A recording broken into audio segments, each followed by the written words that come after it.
So are we good with Tiffany? Robert, are we good with Tiffany? We're okay? We're good? Okay. Okay.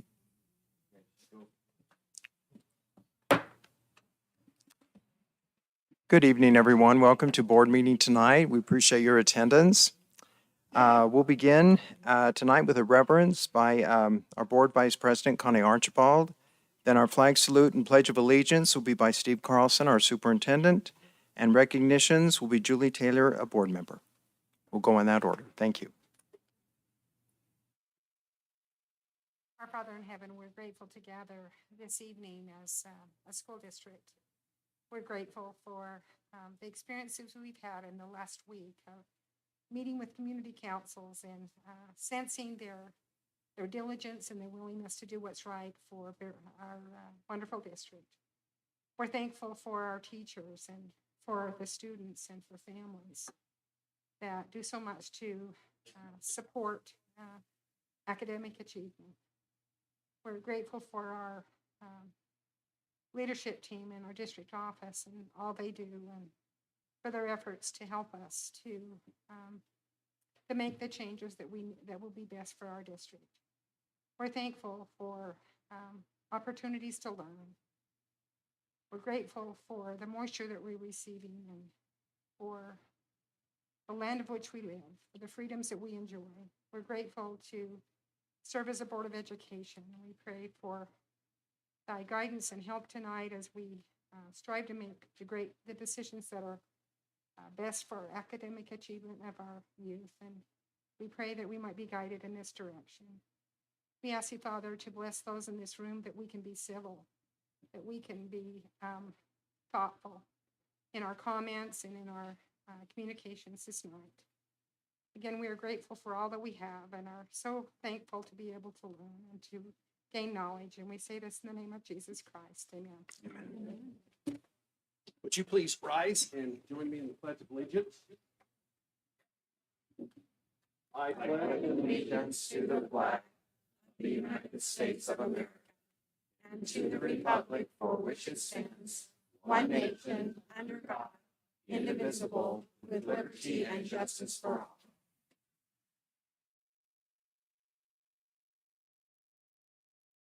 Okay, we have one recognition tonight, and I'm looking for her, and I don't see. Oh, there you are, Deetra Fawcett. Thank you for coming. I was like, I didn't see you, but there you are.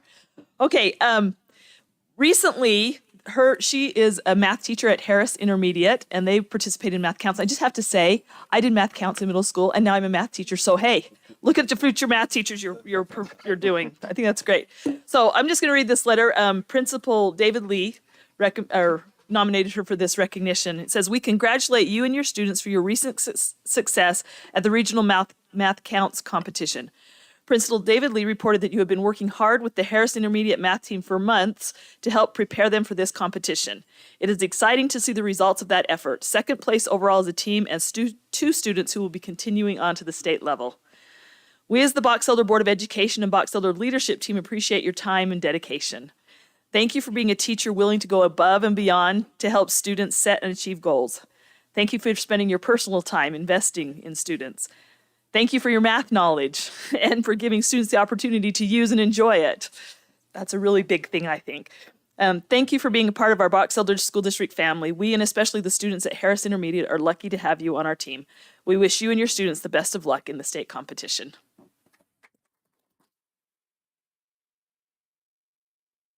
We'll be anxious to hear how it goes, so thank you. Well, if I could, I'm going to take some credit because I was Deetra's principal at North Summit High School. So this is all, no, her family, what do you have? 2 or 3 family members, 5 that are math teachers, 6 counting you. So they're a real math, and they are great family. They're a great family. They live up in Hannaford, correct? And Hannaford, Utah, so a lot of connections there. So are you competing against family members? Did you? Okay, that's good.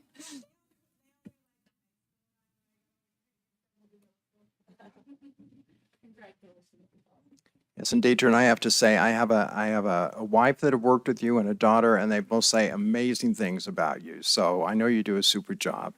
So Deidre, we'd like you to come up so we could shake your hand because we do appreciate all you've done.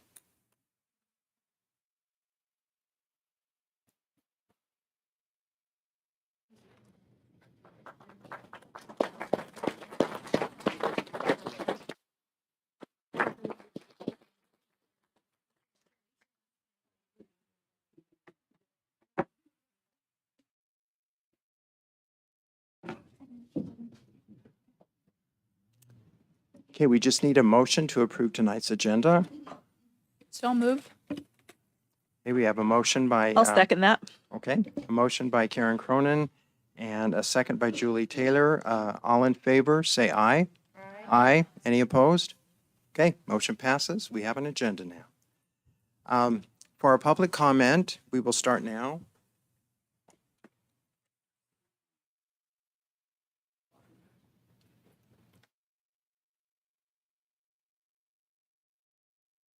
We have a number of individuals here for the robotics program, and then we have a few here for the time change as well. So what we'll do, we'll start with the robotics comments first, and then we'll go to the time change comments, okay? Just a few rules that we follow during public comment. This is in policy 1110, public participation in board meeting. Just a few things to be aware of.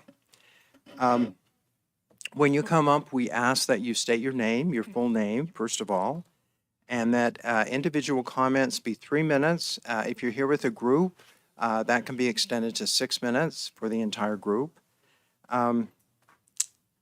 Also, if you have a handout to give to the board, you can give us handouts. That's great. We limit public comment to 30 minutes total, but I don't think that'll be a problem tonight in any way. Let me see here.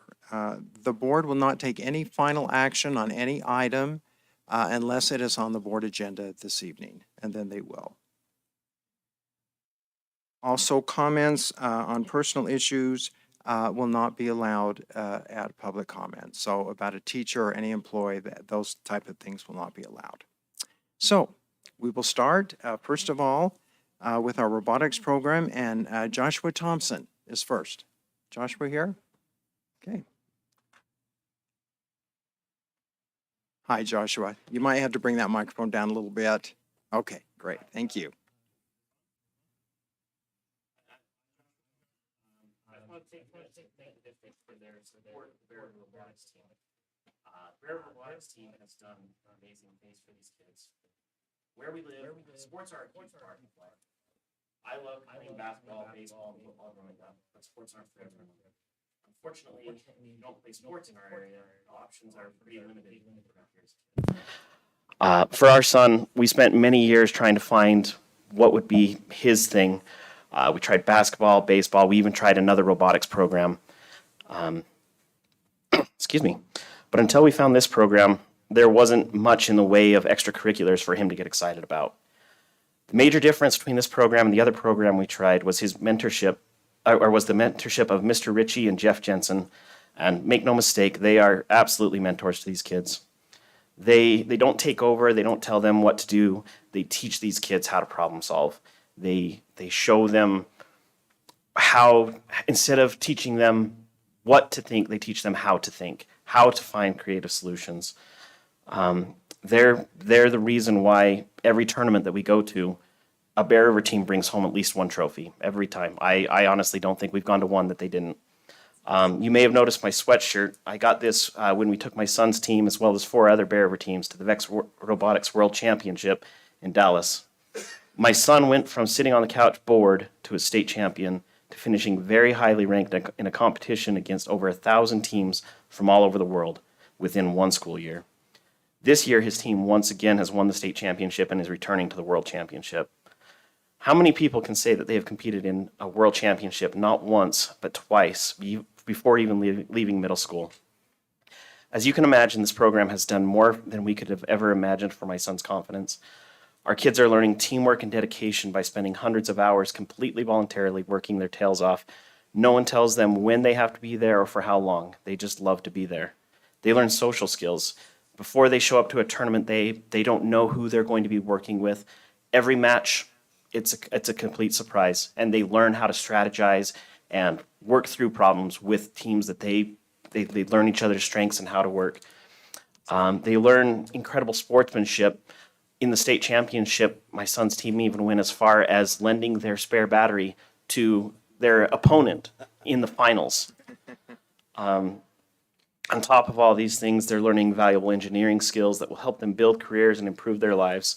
The value this program provides is immeasurable, and I couldn't be more grateful to Mr. Ritchie and Jeff for being the secret sauce and for the countless hours of their own free time that they have given to help these kids build a bright future. Thank you, Joshua. Thank you. Thank you, Joshua. Appreciate that. Okay, going on with robotics. Alice Clark? Alice Clark, Is it Alice? is that right? Ayla. Oh, Ayla? Okay. okay, sorry. Can you say that once again? I'm sorry. Ayla? Ayla? Ayla? Okay. Thank you, Ayla. Thank you. Of course. Hello, my name is Ayla Clark, and I've been in robotics for 3 years now. My first year was my freshman year, and since robotics has become my passion. Robotics is a place I can express my creativity and my love for science. Not only that, I've been able to learn in a safe environment with amazing coaches such as Preston Ritchie and Jeff Jensen. Sorry. Because of them, I've learned more than I ever could in a classroom. Sorry. What I'm trying to say is that we work very hard, and robotics is something we really love. Robotics is our future. It helps to introduce kids and young adults to science-oriented careers. STEM is a very important thing around here, so why not add more opportunities for young men and women to get involved? I truly believe robotics has changed me as a person, for the better. We learn how to work in teams, how to overcome conflicts, and more importantly, learn how to work around problems with great detail, just like engineers. Because of Preston and Jeff, I know I will have a successful future in engineering. I am truly thankful I've gotten to learn and grow because of them. Not just thankful to them, but thank you to the district. We would not have been able to do some of the things that we do without you guys. So thank you for all you do for us, and thank you for listening.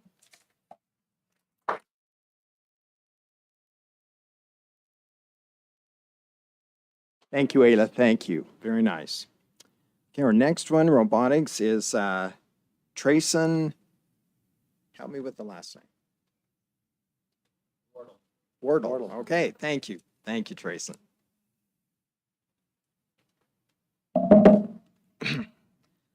Hello, my name is Trayson Wardle. I am a freshman at Bear River Middle School, and it's currently my first year doing robotics. Despite my relatively short time in the program, I've gained incredibly valuable experience for my life and future career. I currently have more than 450 hours logged, a number which is actually relatively low. And I'm getting ready to compete in our high school state tournament this Saturday. I'd like to touch on the incredible opportunities the program has given me, as well as my peers, as I've competed this season. I've been in locations all around the state for robotics, meeting countless new people and making friends with other teams. I've been to Idaho. I've been to Las Vegas for competition, and I'm currently preparing for a trip to Texas for our World Championship. The stuff we learn through the robotics program is simply stuff that we can't learn in school. The robotics program allows us to network with people from across the world, allows us to push our creativity and engineering skills, and most importantly, it allows us to show off pride for our school. I guess the point I'm trying to get to is this. When you invest into the robotics program, you invest into the future of our country. This year alone, our program has won every single tournament we've been to. Just this year, we've averaged almost 3 trophies per competition. Robotics allows us to establish our school, as well as our district, as a serious contender in the field of engineering. And it allows us to show off our pride in ourselves, our school, and our state. Finally, I'd like to take the time to thank Preston Ritchie and Jeff Jensen, our coaches for robotics. Their guidance and dedication to the robotics program has allowed us not only to succeed, but to thrive as we pursue our education. I'd also like to thank the district. The support we've received from Box Elder County has truly been incredible, and we look forward to the future of our program. Thank you.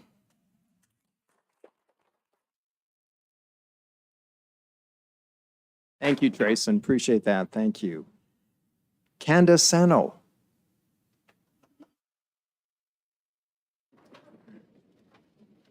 Good evening. I'm Candace Sano. I'm just team mom of this awesome robotics team. My job's pretty simple. I feed the kids, 22 very hungry kids every competition. I order some t-shirts and I book some hotel rooms. My tasks are relatively simple, but I've had the absolute pleasure in observing these kids at they don't know I'm watching every hour of every competition I'm watching. They're fantastic at robotics, but they are some of the most gracious winners, gracious losers, helpful to the team, and helpful to competitors. There are countless examples of them helping within our own team and helping our competitors as well, whether it be the battery that they lent to our competitor or supplying them with a nut or a bolt. It's not only a team, but it's a community. And our kids have competed in multiple states, and their network of community continues to grow. Our success and strength as a team would not be possible without our dedicated coaches, Preston Ritchie and Jeff Jensen. They have put in an exhausting amount of hours to the program and the team. They assist other schools and other coaches, putting sometimes 8 to 10 hours in a day by running skills fields or keeping score, sometimes not even taking a break for lunch. Our team has put in about 8,000 hours at this point, all after school. And by the end of the season, we expect them to reach about 10,000 hours between 22 kids. Some weeks, it's about the equivalent to a full-time job, all voluntary. Our H team just won the VEX Middle School State Championship this past weekend, and both of our middle school teams just qualified for the world competition, taking only 2 of 3 spots available to our middle schoolers in Utah. I invite any board members interested to join us at our high school competition this Saturday to see what these kids are capable of. It is truly amazing. All this to say, we're so fortunate that our rural community has such a strong STEM extracurricular program. When we compete on a national or world level, we get a couple of raised eyebrows of curiosity from other teams in bigger cities. This provides a competition-style environment for those who have chosen STEM. Maybe sports isn't their thing, but we can find a home for them in the robotics program. We would never dream of letting a state football winner a team fall into obscurity, so I would humbly ask you to not let that happen with our robotics program. Let's see. I'd like to personally thank Mr. Ritchie. He's built this program from the ground up, putting Garland, Utah on the map as a leader in STEM. I've seen the benefits of this program firsthand in my own child, and your support is essential in assuring that many more kids are provided a chance to blossom on this team for years to come. Our current and future kids and coaches depend on your continuing support. Thank you.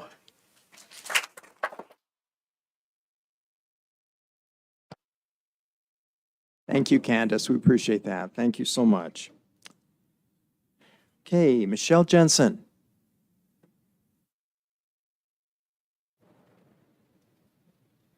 My name is Michelle Jensen. My son, James Peter Jensen, participated in the robotics program for all of his middle school and high school years, and he had a lot of success in the program and in the CTE engineering course with the high school. But more important to me than the success he had and the trophies he won was the young man that my son became because of this program and because of the leadership of Mr. Ritchie. My son, like others have said, didn't really have a place, and he found his confidence, he found his niche, he found his tribe. And I watched him learn to listen, to communicate, to interact, to respect adults, to mentor peers. He had opportunities at world competitions to help people that didn't speak English, and they had to learn to communicate, and they learned. Peter just learned so much. And as I see him now on his mission, I'm seeing the skills he learned in high school in the robotics program and in his engineering classes at work. I'm seeing him problem solve, how to take a big, life doesn't happen instantly. And I'm seeing him he's learned how to take a big problem and break it down into small steps. This program is helping him be successful as an adult. And the other thing that's exciting to me is this program changed him so much, and he recognizes that every week he is asking about how his teammates are doing. He's eager to get home and give back to this program. And this program, Jeff and I have seen the success that our son has had so much so that Jeff now is putting an immense amount of time to building other youth. And I can't thank Mr. Ritchie and you enough for giving my son the opportunity to become a better person. I can't do this alone. And Peter is successful because of everyone's help, and I appreciate that. Thank you. Thank you, Michelle. Thank you If I- so much. If I can just clarify something, it's your husband that works with Mr. Ritchie as kind of the other coach? Very, very good. Apparently he couldn't be here tonight. Darn it. Okay. Okay, thank you so much. Okay, Joshua Hayden.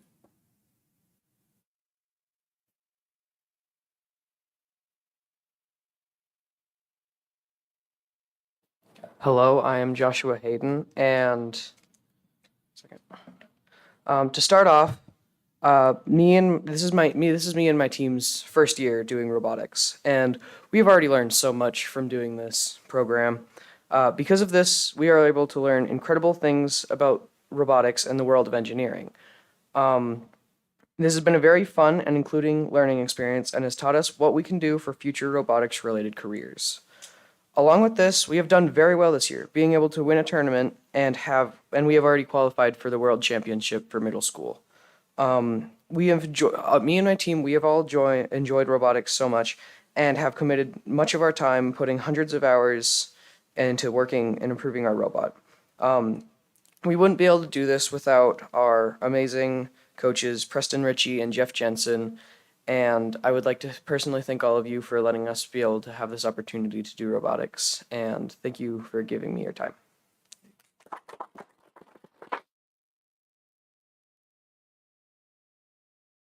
Thank you, Joshua. Appreciate that. Thank you. That's the last I have robotics. Is there anyone else who would like to comment? Okay, thank you so much. We know it's a wonderful program. We've heard about it for a number of years. Last year, I remember we recognized you for your World Championship, which you did super, just super. And I'm sure we'll be recognizing you again this year. I don't doubt that at all. So.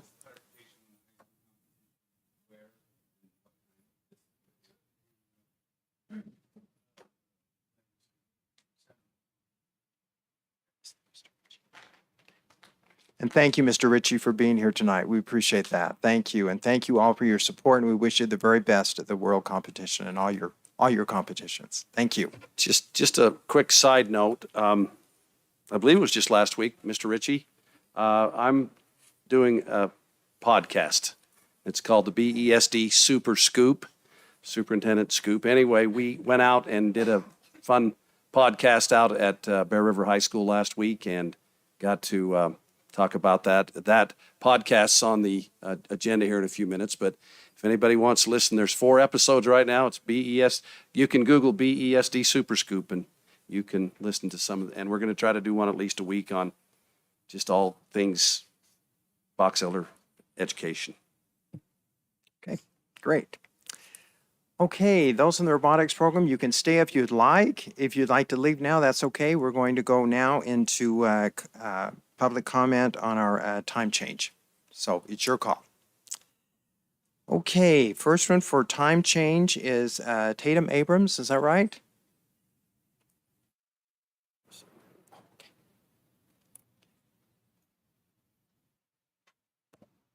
Hi, my name is Tatum Abrams, and I'm a substitute for Box Elder County School District. With the time change, it limits where I can sub. And if I have to choose, I'm going to choose my youngest child in elementary because I have to pick her up and take her to school where she's at Lakeview. Lakeview is a non-bused school, and so the buses don't apply to us. Most of our children are at school when I pull up at 7:30, 7:15, 7 o'clock in the morning, playing on the playground and in the snow. And so I'm voting for option number 2, where they go at 7:45. I have children in high school and children in middle school and a child in elementary school, and it's going to be the same next year. Currently, I'm able to make the route in 20 minutes because I pick them up every 10 minutes as they get out of school. That will no longer be the case.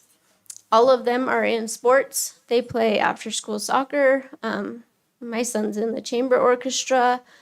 And so I don't, both options are limiting my after school time that they have to participate in those sports. My oldest does play track, is in track right now. My experience with them is they pull them out no matter what time school is at. It's just whenever their track meet starts. And it's the same with high school soccer when she plays that. My son is in Northern Utah Chamber Orchestra, and they meet at Promontory, and they have concerts all over Northern Utah, and they meet at the same time. And if he gets out at, I can't remember what time it is getting out at, but he starts at 4:30, and if he's riding the bus home, he doesn't get home till after 4:30. So that would mean that I have to pick him up to make those, which as a mom, I'm willing to do. Yes, please, thank you.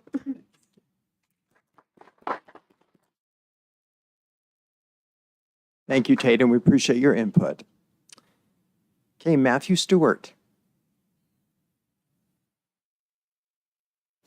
Hello to the board. My name is Matthew Stewart, and I'm here as a parent, a substitute at Lakeview Elementary, a paraprofessional at Lakeview Elementary, a president-elect of the PTA of the same, and affectionately known by roughly 600 children as Mr. Pop-Tart. Now, I mentioned that last title for a reason. Obviously, my name is not Pop-Tart. I adopted the moniker because as a substitute teacher, I realized it was more important to listen to my students who needed a simple way to release some of their anxiety and stress of having a substitute by calling me a simple, silly name rather than demand respect to be called something that didn't matter and that I hadn't earned.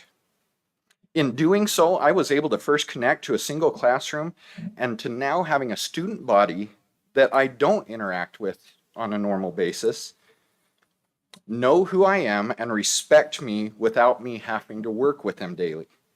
I bring this up because in regards to the time change, for a simple reason, many parents that I have spoken to, and myself included, have found ourselves in a situation where we are being told to get in line without having a relationship built with those who are making the demand. We feel that the board has not been transparent or openly honest with us about the decision being made or the processes that has gone into that decision. In effect, we've been told we can slap you with one hand or the other without giving us the option to say, I don't want slapped. In regards to the need to make this change, some facts have been given regarding fines that we'll receive from the state board. The idea that we need to get teacher trainings at similar times, and the fact that we are one of the largest geographic districts in the state. Those are all issues. We understand that. We're concerned that these issues were not brought to the public through community council or other avenues earlier, so that we could have given input and that we could come up with better options that work for us. Perhaps there were other options, but we don't know about those. They have not been discussed with us. Ideas such as a 4-day school week or grants for parents driving their children are two simple ideas that I found in a short amount of time looking.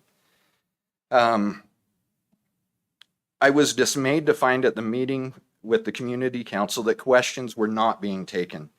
And the general feeling leaving that meeting was that we had it in order for us to be able to say, I got to say my piece without any real bearing on the decision. I've resigned myself to the fact my words will not change any decision on the vote tonight, but I beg you, in the future, we have to have more transparency into that decision process, and we must have more time for us to help you come to a decision. It is your decision, but we are part of that. I don't have the time for the rest, but thank you.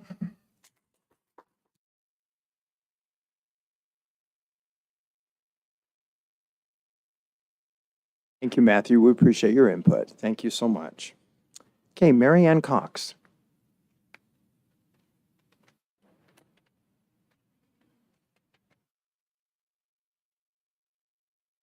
Hi, my name is Mary Ann Cox, and I know I was just up here last month, but a lot of things have happened in the last month. And I'm a member of a school community council, and when I was here last month, I did not realize I would be part of this process and discussion when I spoke to you before. But I'm grateful for the chance that I had to serve on that council. While this time change is going to have many consequences and impacts to our entire county, I appreciate that the efforts were made in the last few weeks to tweak those first original suggestions. I appreciate that adjustments were made. But after attending the community council meeting on Monday and being able to express some thoughts, I realized the whole board wasn't there, and so I'm here so that all of you can hear what I was able to say on Monday. I have children in every school age, kindergarten to high school. I've had for 5 years. I will have it for at least 5 more. The families with kids across these ages will be the most impacted by this decision, and I am imploring you to consider us in this decision. On option 1, with the secondary schools beginning early at 7:30 and elementary beginning later at almost 9, there is a 2-hour gap between when my secondary kids will get on the bus and when my elementary child will go to school. And that doesn't even include when the kids will wake up. Anyone with kids of all ages can testify that little children do not sleep in when their older kids, siblings, are up and getting ready. They just have an earlier wake time and they get disturbed. They get woke up in the morning. And so I am trying to imagine my secondary kids all getting up at 6:30, waking up my elementary kids, and then they are having 2 hours to just kick around at home before they go to school. They'll have already been awake for 2 hours, probably more than that by the time they get there. At the meeting on Monday, every elementary that spoke asked to have the elementary kids go first because they talked about that their learning in the afternoon is so much harder and more difficult, and to teach them, to keep them engaged, to keep their attention. And I am trying to imagine sending them now, kids that have been awake for 2 hours, to start their day, and that's just going to be exacerbated, in my opinion. They're tired, they're spent, they can't focus in the later afternoon. In contrast, option 2 would have elementary kids starting at 7:45, and then secondary kids would literally board the buses 15 minutes later. That is so much more manageable for families that have multiple age children. This also allows for the secondaries to go at a much more optimal start time for teenagers. Study after study talks about sleep patterns of teens and that the later start times are being better for their sleep and their mental stability. I recognize that with option 2, the one that I'm asking for, that elementary kids will get out a lot earlier. And there could be up to an hour and 30 minutes or an hour and 45-minute gap between when my elementary kid comes home and when my secondaries get off the bus. But that's a gap where they're home decompressing from being at school, not waiting to start their day and then putting that time on the teachers at the end of the day. It's a lot easier, and I'm also trying to imagine working parents who have to leave younger kids home alone for up to 2 hours in the morning when their secondary siblings have already gone to school, versus them being able to go to school at 7:45 and then the secondaries going within 20 minutes. I'm out of time. I appreciate the efforts of this board so much. I so appreciate your service. I appreciate this difficult decision. I am please asking you to consider this element to those 2 options and how option 2 is a lot more manageable on families like mine. Thank you so much.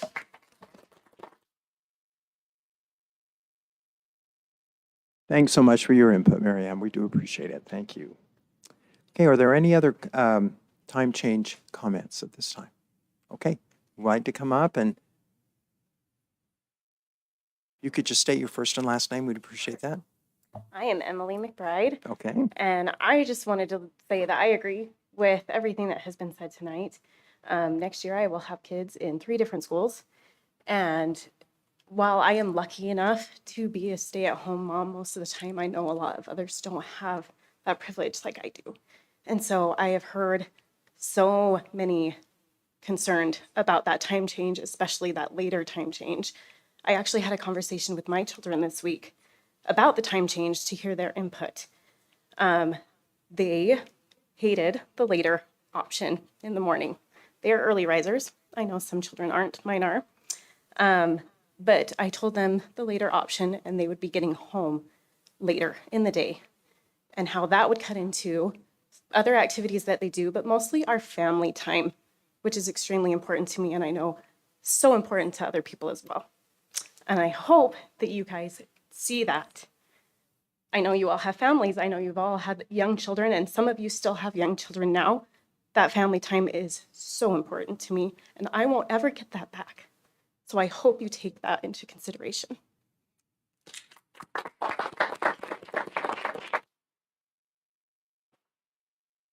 Thank you, Emily, for those comments. We appreciate it. Okay, any others? Okay, thank you so much. We do appreciate public comment.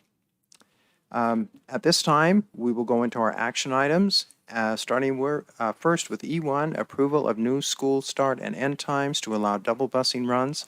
And that will be, our presenter is Steve Carlson, our superintendent.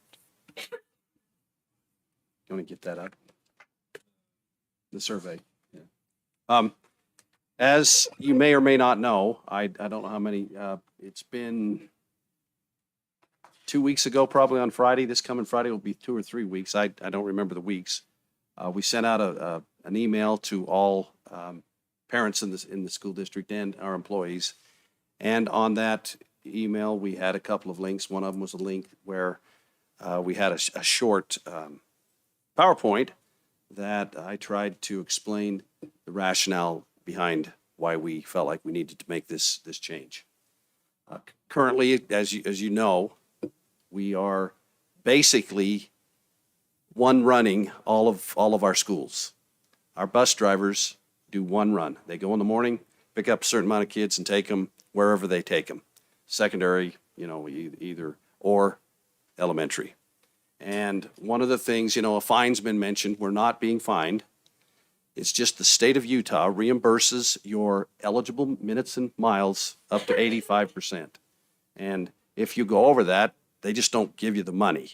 So we're losing the money. So it's not like we're paying a fine. We're just not getting the money that we have available to us.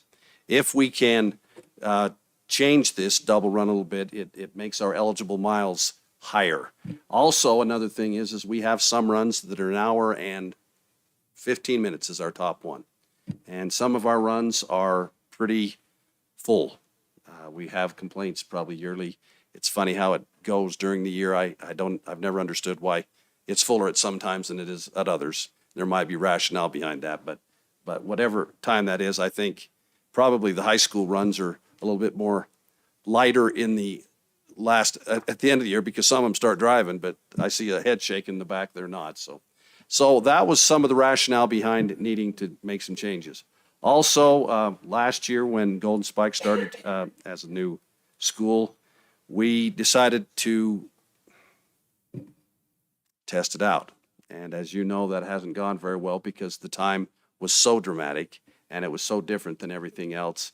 And one of the things that when you do something to test things out, we found a real problem in the fact that we try to provide we provide our teachers with training, especially our elementary teachers, to make sure they get the training on all of the curriculum that we have.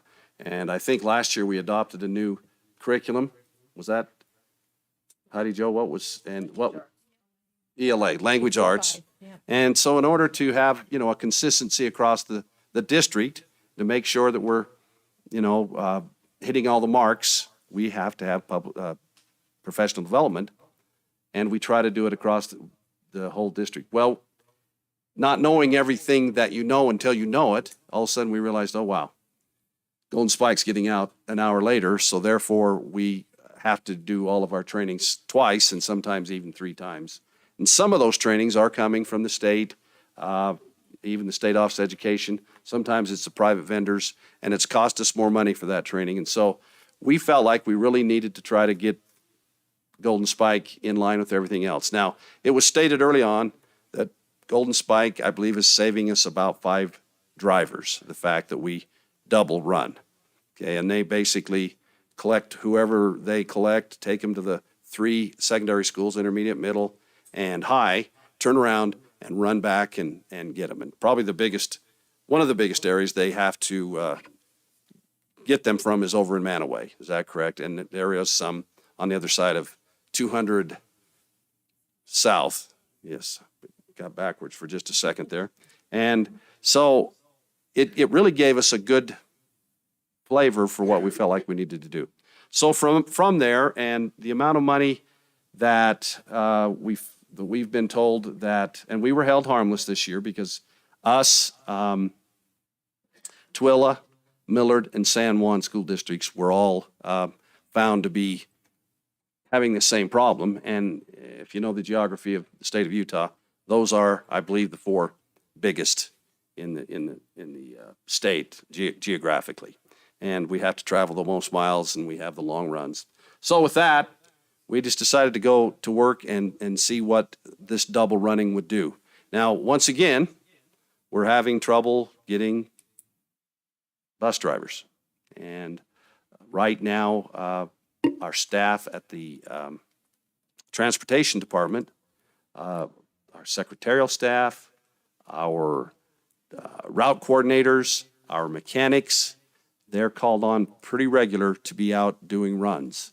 And so therefore, if we need to have buses worked on mechanically wise, or if we need to have extra time for the route coordinator to do their job and even the head secretary, we've ended up having to spend more time on overtime pay.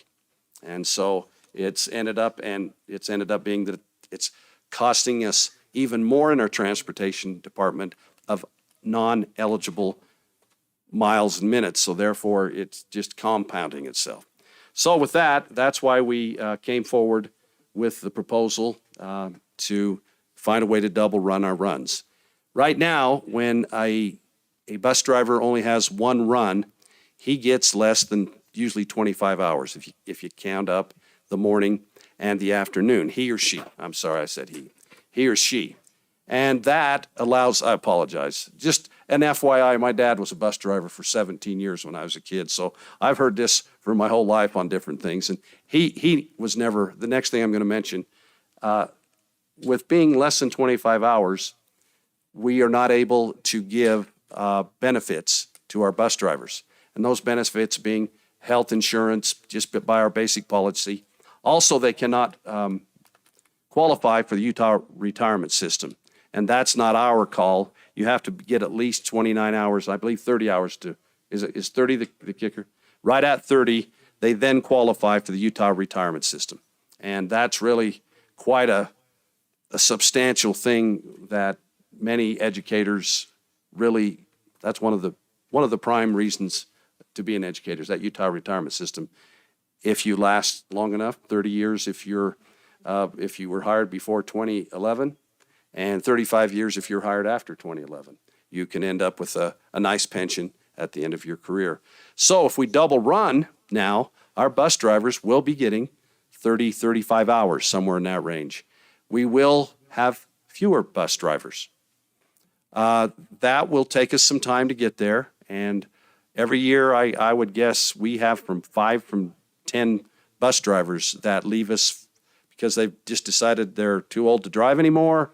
They move to another location. They get frustrated about this, or there's some life situations. And so as we do that, we're going to be able to, I think, tighten up that number of bus drivers that we have. And so nobody will lose their job. We'll make sure we work that out. And just as attrition goes through, we'll make sure we take care of that. The another thing is buses cost $160,000, $190,000. Wow, maybe I read that. Maybe I'm dyslexic upside down. So $190,000, and true. We will be putting probably, I don't know if we'll put double miles on a bus, but we'll probably put, certainly 65, 75% more on a bus. And I think a lot of times, and Jason, by the way, I keep looking at Jason Sparks. He's our transportation director sitting here in the middle, and next to him is Marcy Summers, our route coordinator for the district. As we look at buses, many times, because we do such a good job on maintenance, they don't necessarily age out because of the tremendous number of miles on them, but quite often we get about 20 years out of a bus. Is that a fair 15 to 20? And they basically just start rusting out and wearing out. And so the extra miles, I think, isn't going to be as big of a factor as having the double runs. So with all of that, we made this presentation. We've been talking about it for a while. I feel bad that people feel like we didn't get it out soon enough. There's a certain amount of information that we knew a month ago when I think that first document went out probably 4 or 5 weeks ago. And since that time, once again, you take feedback, you evaluate things, you look at why maybe one district's different than this district in how come their length of time is shorter. Just an FYI, in the state of Utah, we're required to have 990 hours of seat time for our students. And some districts hold that very tight, and some districts are over some. And as we evaluated this situation, we found out that we were over some seat time, and so we tried to trim that down a little bit. Also, when you look at length of school day, which is affecting option 1 and option 2, the type of schedule that you have is important, because every time you have, in our case, our secondary schools have a 6-period day. And so in between every period, there's 5 minutes class exchange time. Those are not considered that 990 hours. And so it seems funny that 5 minutes, if you're a 6-period day, you have 5 of those change times, right? Well, that 5 minutes times 180 days adds up. There are other districts that have what they call an AB schedule, have 8 periods, but they have 4 on one day and then 4 other ones on the other day. So there, they only have 3 exchange times. So there, once again, is that 15 minutes? So each one of those things are factors on how this all plays out in the shortness of the time. Cache Valley, for instance, some of you are familiar with them, they have a 5-period day. So they have the 4 exchanges where we have the 5. So with all that information, we have come to the conclusion right now of having option number 1 and option number 2. And option number 1 is the secondaries going first and the elementaries going second, and then vice versa for option number 2. When I sent out that email on that Friday, whatever Friday it was, I'm sorry, they run together pretty fast. It's been probably 10 days ago at least. Does that sound about right? Where it's a Wednesday? We also sent out a very short survey. And it's really hard to gauge the validity of a survey because you just don't know how many people respond to it, and you don't know, how many. And we tried to say, okay, only a household gets to do 1 device, but there's a lot of secrets to that. So if somebody had 5 devices in their house or 4 or 5 different emails, just an FYI, I have a grandson that goes to school in this school district, and because he does spend part-time at our house, I get an email, and my wife gets an email. So there's a lot of different chances. So, no, I'm just saying we've been accused. No, what I'm saying is we've been accused of that, of people doing that. I apologize if that came across that way. Well, I really sincerely apologize, because we've had people say that to us.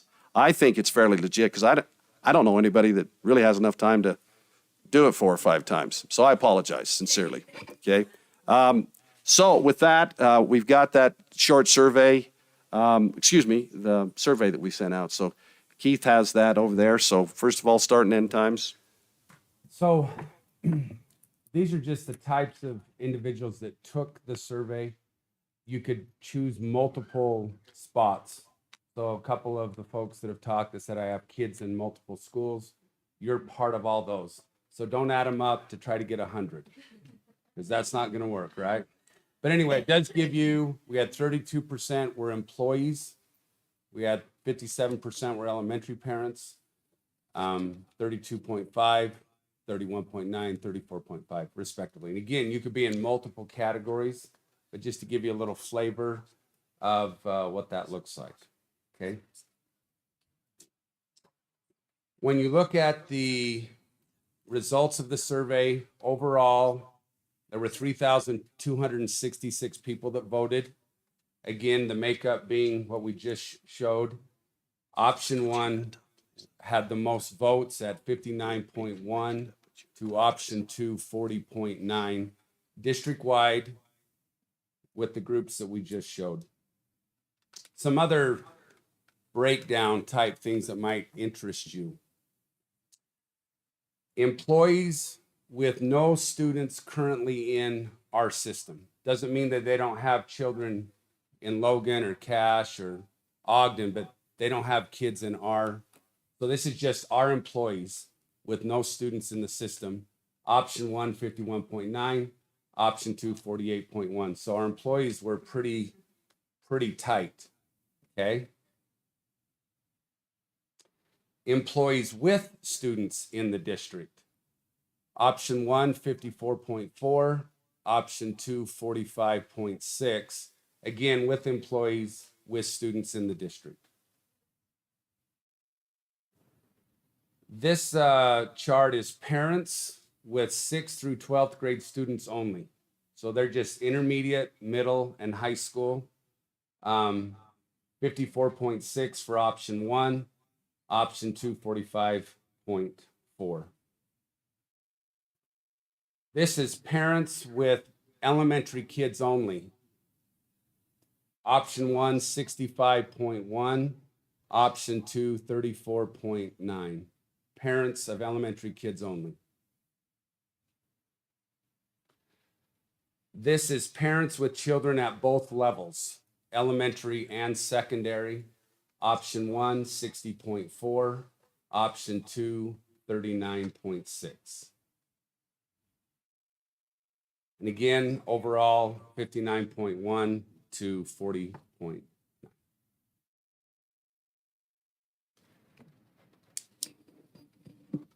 Okay, with that, we did some work and we found out that we have about 6,600 households. As I remember, what that means is there are multiple kids in quite a few families. So about 6,600 households, probably the email was sent out. And then if you add on to it the other 1,700, we have roughly 1,700 employees. When we send out an all-employee email, it's about 1,700. So if you add those two numbers together, 66 and 17, you get 83. Did I do my math in my head really fast? 8,300 people who received the survey, and 33,000, was it 200 responded. And so that's, and with each one of those, with those 3,200, we divided that by, we have 8 board members, and we divided that 32 into 8, and gave each one of our board members 400 that we asked them to read the comments that came along with that. I think many of them also read others, but I know that 400 comment took an hour to 2 hours to read them all. And so they shared those comments with each other. We've listened to, while the South End met Monday night here, at the same time the North End was meeting the Transportation Department, and we had 3 board members up there that kind of represent the North. That was Wade, Connie, and Tiffany, who's on the screen. And then the ones who represent the South are Danielle, Karen, Brian, Julie, and Nancy. Did I get everybody? I did say your name. Okay. And so we kind of split them according to their precincts, their boundary areas, and so listened to the comments on both ends. Now, from those that I've heard from, and I was here, and there was definitely a leaning towards option 2. On the North End, there was a leaning towards option 1. So it's one of those things that's just, really one of those things that the board has to take as much input as they can from all the sources. I know they've been reaching out to doctors, they've been reading national studies, they've done all they can to make the most informed decision, and I'm really impressed with the amount of time and the amount of seriousness they've taken this situation. So with that, I'll turn the time back over to you, Mr. Hyde. Okay. Thank you, Superintendent. Okay, board members, at this time, if you have any questions or discussion on anything about the time change. I'll start maybe by saying, as a board, we made a decision that we would work with our community councils. They're very, very important to us. We felt like this would be a great way to assess the feelings of our parents and students and staff. And so we did. And I'll tell you what a wonderful experience it was. I wasn't at the south end, but I was at the north end, and it was marvelous. Those community council members, each one came, spoke personally. That didn't happen necessarily in the south, but on the north end, every member of the community council that was there that night was able to speak. They had 6 minutes to deliver their message per school. It was amazing. I left there with good feelings because those community members or those community council members spoke in behalf of who they represented, not necessarily how they felt. They did at times state how they felt, but they communicated the feelings of those individuals that they were representing. There was a lot of talk about career and readiness for college. There was a lot of concerns that way. We do work with Bridgerland. We work with Utah State. And it was important for us to keep that relationship in good standing. We were concerned about our high school students being able to continue that. So I can just say that I took fantastic notes of the individuals that I listened to. And believe me, I listened the entire time and took great notes and was able to come this evening with some good gut feelings on what I felt like would be the best thing for our school district. So I'll say that much.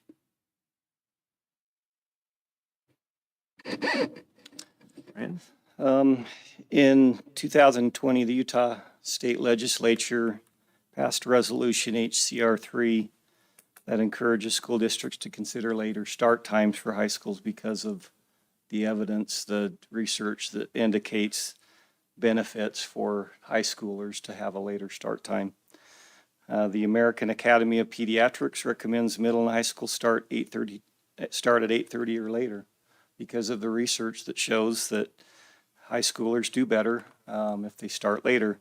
And there, I won't go into it, but there is science behind that. There's reason why that is.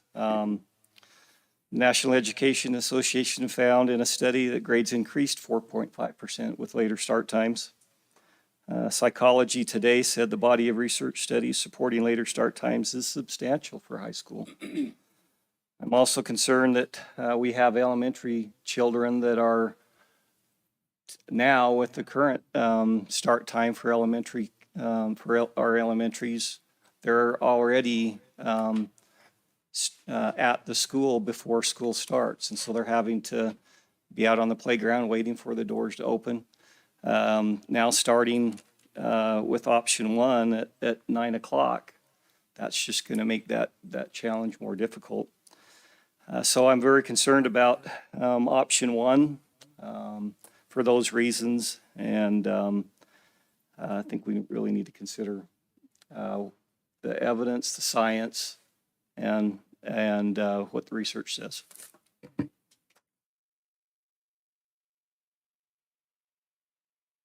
I would just like to say that this is my 9th year on the Board of Education, and I have been so impressed with the input that we have received on this subject. Because I know a few years back, we did boundary changes, and we received much more input on this subject than we did the boundary changes, which surprised me. Anyway, but to receive surveys of over 3,200, that's amazing. And that doesn't include texts and emails, phone calls, school community councils. We really tried to reach out and get as much information as you possibly can. And I do appreciate everyone that participated. It has truly helped us to make a decision this evening. Thank you. Board Member Hyde, Chairman Yes, Hyde. yes. And You bet. I'm, Karen Cronin, yes. I don't know that there's a perfect answer to this question. And I respect each one of the board members and the leadership team. I was going to call them belt, but I guess I should call them the leadership team for all the work that they've done. And I know it's going to cause some disruption in families, and we feel bad about that. But we also want to be as fiscally minded as we can and try and help the district be a little bit more cost effective. So I called a couple of different doctors. One of them said I could use his name, so I will do that. But pediatric doctors, and my concern with the option of having the secondary go earlier is that this pediatric doctor said that the studies are overwhelmingly showing that our teenagers have chronic sleep deprivation. And the CDC has even come out and said that the insufficient sleep of teens is a public health issue. And again, the studies show more and more that because of the teens' melatonin release later at night, their circadian rhythm, that, like Brian said, we shouldn't be starting middle school or high school earlier than 8:30. But the thing that got me is when he was talking, he was telling me the increased depression and anxiety and substance abuse and mental health issues, all of which this board knows about, and we've been trying to do so many things to mitigate.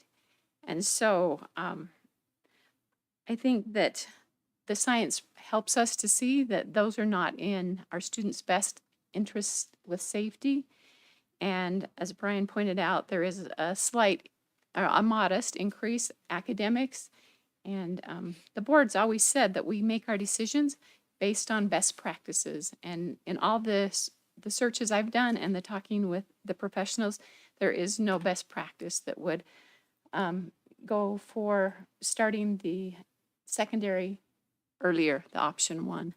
So even though I know that the parents wanted, or what, 59% said that they wanted that, I think that making choices on best practice is where I feel like that I need to go. And again, I know that there's no perfect solution or option, but I just wanted to explain where my vote was going to be. Okay, thank you, Karen. Any other comments? Okay, Nancy. So when we first started talking about this and I looked at that, to me, option 2 seemed like the slam dunk. And I couldn't imagine anyone going otherwise. And then the phone calls started and people started talking. And to be completely transparent, I represent Golden Spike. And most of the people are like, anything you do is better than what we've got now.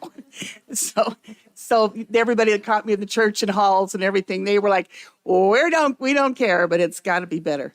But then I started hearing from a broader spectrum of people and more. I did read 409 surveys. I went through everything. So I live out in Cotter Canyon, and to get to my house, you go up 13th North.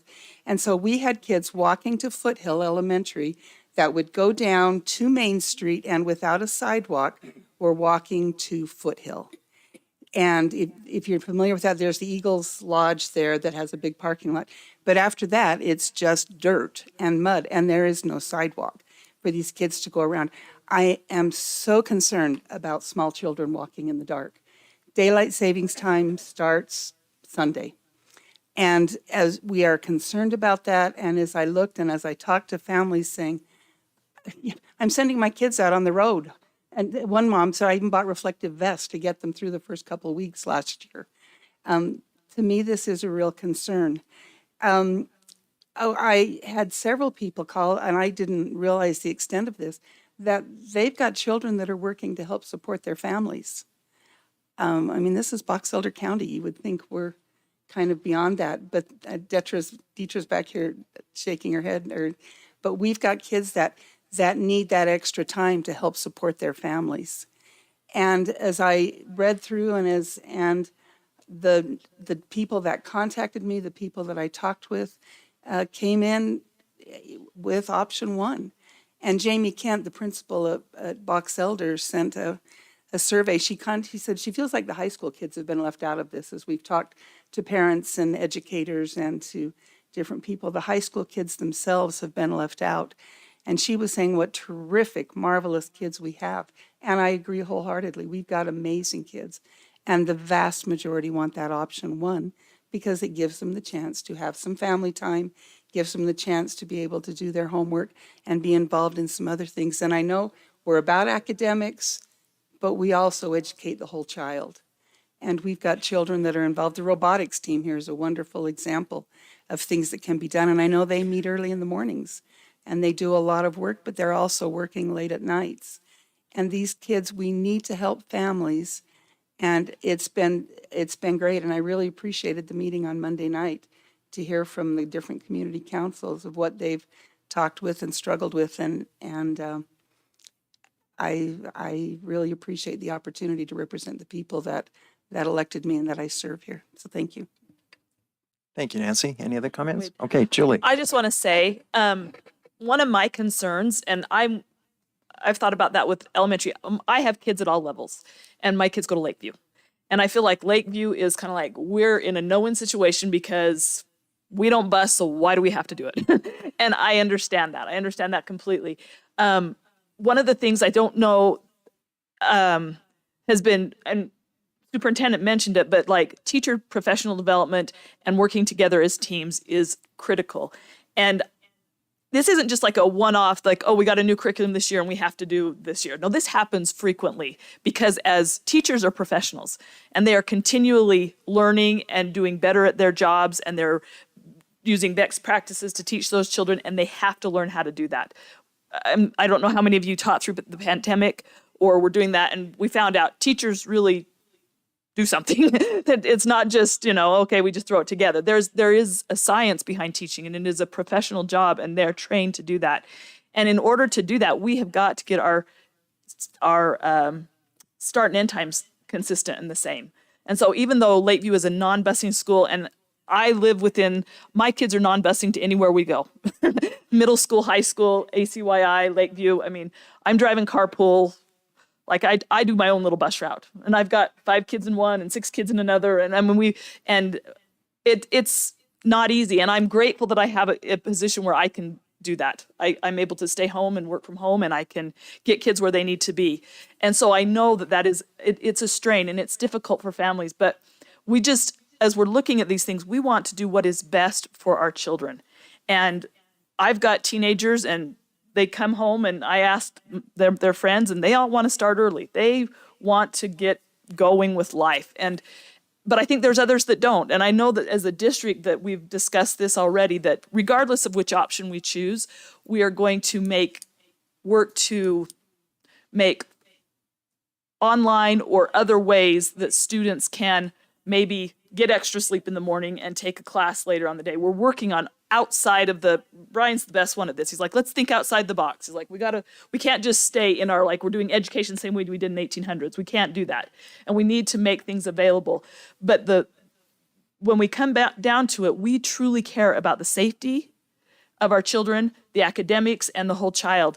And so I have actually gone back and forth on this issue in the last, however, since we've been talking about, I'm like, oh yeah, nope, this is definitely the way. Nope, this is definitely the way. It is not an easy decision, and we know there will be disruptions regardless.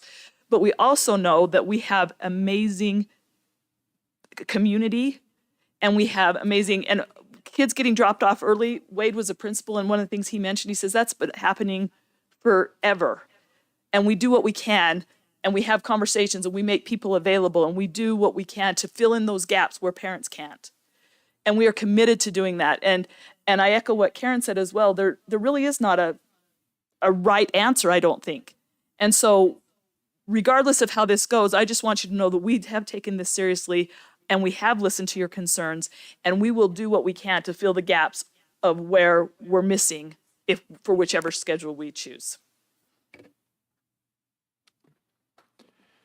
Any other comments? Okay, do we have a motion? I'll make a motion. Okay. Make a motion that we go with option 2 with the elementary start times early. I'll second. Okay, we have a motion for option 2 by Karen Cronin and a second by Board Member Brian Smith. All in favor, say aye. Aye. Any opposed? Nay. Okay. Okay. Okay, we need to take a roll call vote then. Yes or no? Okay, starting with Nancy. Nancy Kennedy opposed? Brian Smith, yes. Julie Taylor opposed? No. Wade Hyde opposed. Connie Archibald opposed. Danielle Wright, yes. Karen Cronin, yes. Tiffany opposed. Okay. The motion fails. Do we have another motion?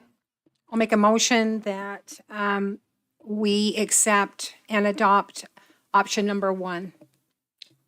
Connie Archibald has made the motion for option 1. Do we have a second? I'll second that. Nancy Kennedy? Okay, Nancy Kennedy has made the second. All in favor say aye. Aye. Any opposed? Nay. Okay, we'll have a roll call vote, starting with Nancy. Nancy Kennedy, yes. Brian Smith, no. Julie Taylor, yes. Wade Hyde, yes. Connie Archibald, yes. Danielle Wright, no. Karen Cronin, no. Tiffany Summers, yes. With 5 yeses, that means that option 1 has passed, and that has been approved for the 2023-24 school year. Thank you. Okay, now we will move on to acceptance of the JUUL litigation, and that is David Roberts, our business administrator.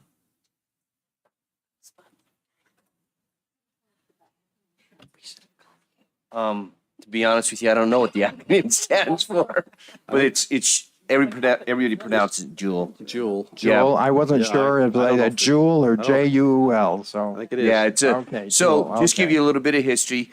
3 years ago, the state of Utah decided to sue Jewel because of their marketing practices toward adolescent kids and teenagers. And as a result of that, the school districts had an opportunity to participate in that class action lawsuit. And our former business administrator decided to go ahead and join on that class action lawsuit. And that lawsuit has finally come to fruition to where they actually have a settlement on the docket to agree to. So if we want to participate in that settlement, we just need to make a motion to accept the settlement. We cannot accept it and go out on our own and continue to do a lawsuit on our own. To be as frank as possible, I don't know how successful we would be on our own in that battle, and the fact that we would probably end up spending as much in legal costs as what we're going to get in the settlement doesn't seem to be justified, but I will leave that decision up to you guys. But anything else you guys need to know in regards to that? So I can't disclose the settlement amount because it hasn't been settled yet.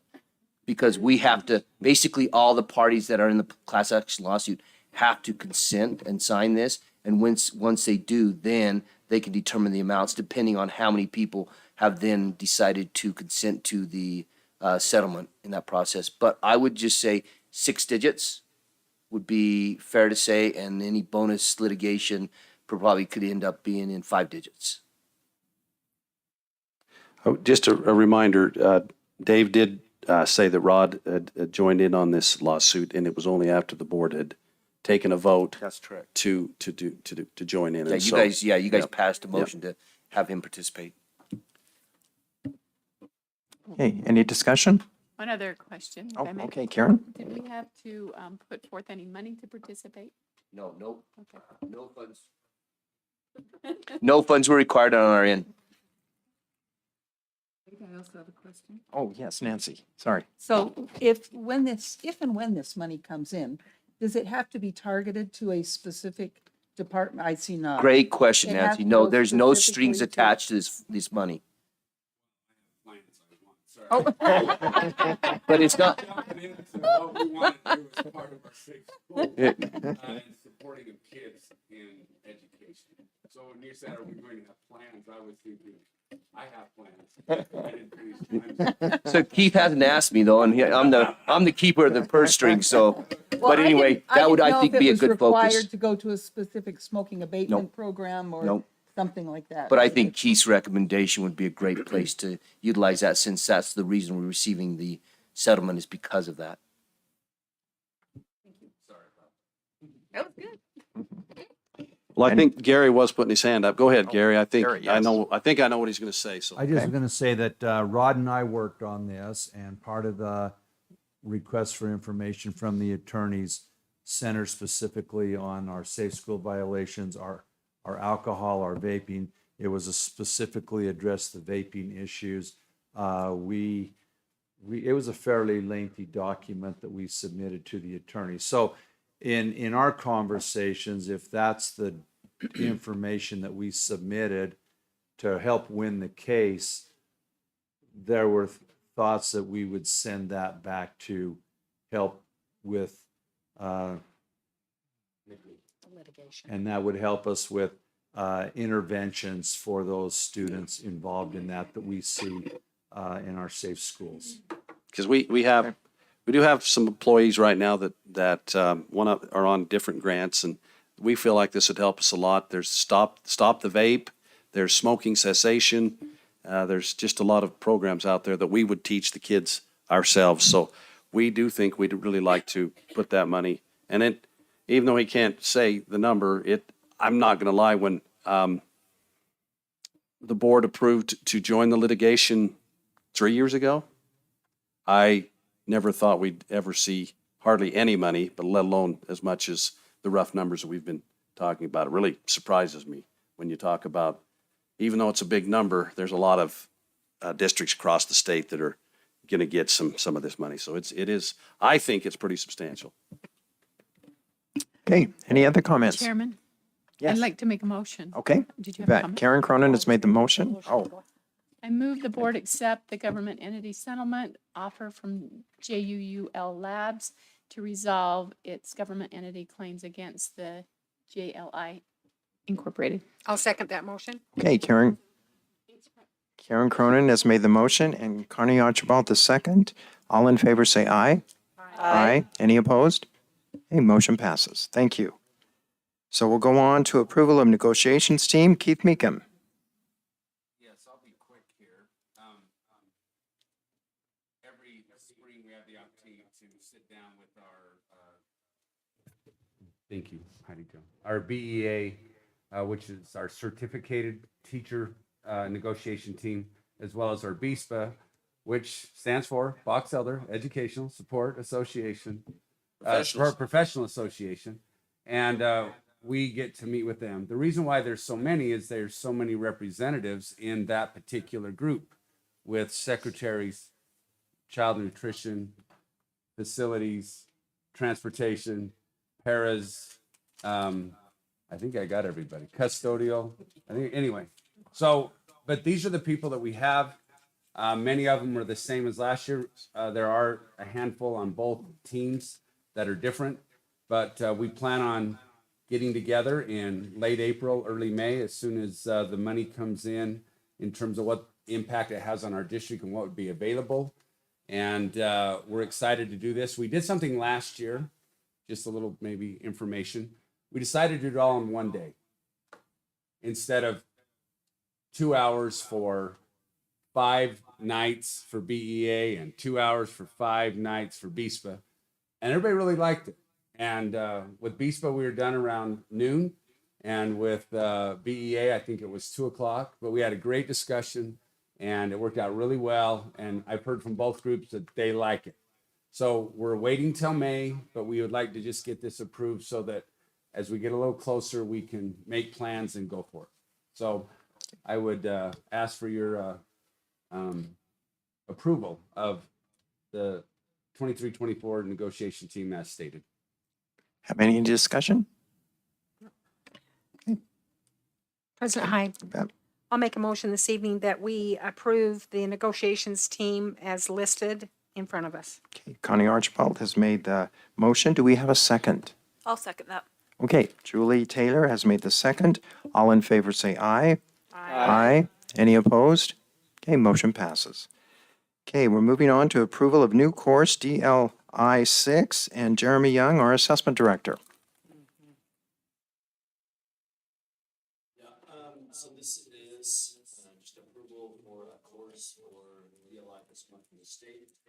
Really the purpose of this is to offer sophomores, current sophomores, well, they will be sophomores next year because it's designed for 10th graders, an opportunity to take additional language classes that are outside of bridge classes, which are the university classes or the AP class. And it's the state is developing this course and has plans to develop 2 more that will work essentially the same way that the DLI bridge classes work, but they will just be high school language classes and not necessarily the 3,000 level university classes that are involved with the bridge course. And so it's another option for those who maybe don't want to be that invested or worried. You know, we have a fair amount of feedback of students that are worried about GPAs to have like a 3,000 level university course on their high school GPA transcript. And you know, there's some of that nuance kind of things. And so this is just another opportunity for them to take that. And then I included the description in there from the state. The state's developing it, but we need your offer it. We don't know yet because it is currently not offered what interest there would be in terms of enrollment, but that's the purpose of the course. Okay, thank you, Jeremy. Do I have any questions for Jeremy? Can I just get a clarification? I just want to make sure the board understands that when he says bridge, that's a dual language immersion term. That's not Bridgerland, just so there's not. The bridge courses are courses offered for credit that are 3,000 level language classes that are dual taught. We have an instructor at the high school and a university instructor. They are junior level college classes. So is that what's the term bridge actually? It's a bridge between university and high school. Okay, thank you. That's what that. Okay, Jeremy? interesting. So it would be Chinese and Spanish, they would start same time. It's for both. Yeah, and so there would be one Chinese course, one Spanish course. So they're not together, they're separate, but there's one bridge language that blocks out and then a Spanish one at Bear River, if the enrollment was sufficient enough to run it. That was my next question. Is there a minimum enrollment that's set? No, we don't set one. The high schools usually will set one as they're building their master schedule. But I don't know what that currently is for those, but it would kind of depend Is there on. any rule of thumb? Well, we staff 28 to 1. But we know that in order to have a certain class at 25, there's going to have to be a class at 35. You get too many 20s, then all of a sudden you got to have some 40s. And so we give them 28 to 1. They kind of work it out. We have ran some AP courses with 16. Why? Because we got to have that program. This may be a feeling that, but you get into 10 below, it's a pretty expensive class for 10 kids. And so, could you do it for 1? And then you say, if I do it for 1, I might need to do it for more. And then who gets that break? So it gets pretty complicated. But as a general rule, 20 is a good number minimum. But again, anytime you have a 20, there's going to have to be a 39 on the flip side. And so space, staff, classroom space, schedule on top of each other, those, and what else is the instructor teaching? All those things are variables that would have to go. So it's a great question.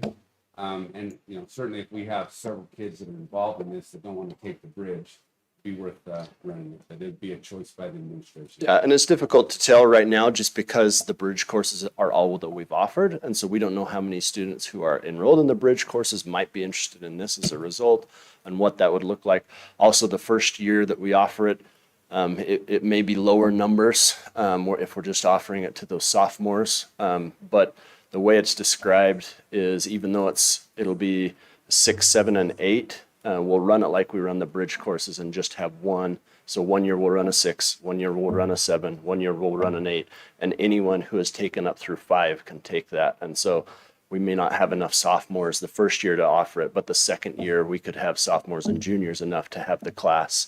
And then after it's going, once we have it worked through all 3 grades, we would have enough to run that advanced DLI class every year, at least one of them, is my anticipation.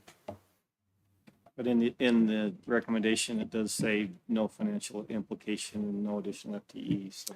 So yeah, so essentially it would just be, I mean, it's treated like an elective class, and so it would just be an additional elective class that there's give and take with those elective classes based on interest every year, and so it would be similar to that. So we wouldn't be hiring an additional teacher or anything like that for this class.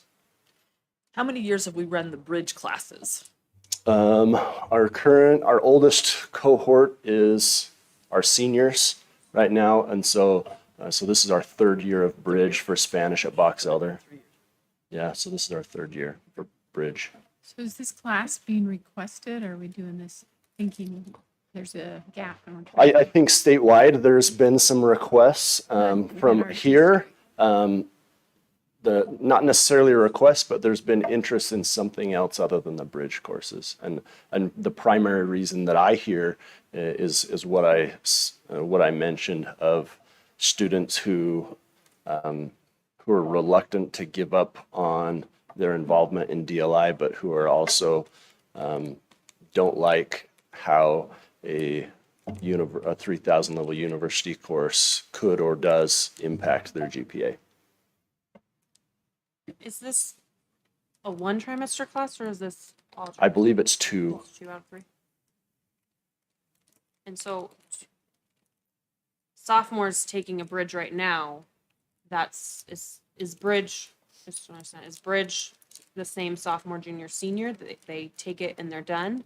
So if they take it sophomore year, they're done? Or no, so there's 3 courses. Course there's 3, yeah. So there's 3 bridge classes that are on a rotation. So 1 year they'll offer 1, and all 10th through 12th graders will take that 1 course. The next year they'll offer another one, and all 10th through 12th graders will take that one. And so each year only 1 bridge course is offered. And so by the time they go through 10th through 12th grade, they've taken all 3. And these would be similar. They're not prerequisites, that's what I was thinking. No, so DLI 5, which is the DLI course that they take in 9th grade, is the prerequisite. So anybody who's taken up through that 9th grade DLI class could take it. Even if they take a year off or 2 years off, they could jump back in as a senior and say, yeah, I want to take another one, and they could do it. So back when dinosaurs ruled the earth and I went to high school, we had a teacher move in that foreign and spoke Latin. And if you had taken 5 years of Spanish, you could take this special Latin class. And we read a couple of the great works. We read the Odyssey in Latin. There is so much I do not remember about high school. But the fact that I got a B out of that class is like the highlight of my high school education. And it was just such a wonderful opportunity. And there were probably only 20 of us in the class, but it was just such an enrichment program that added so much.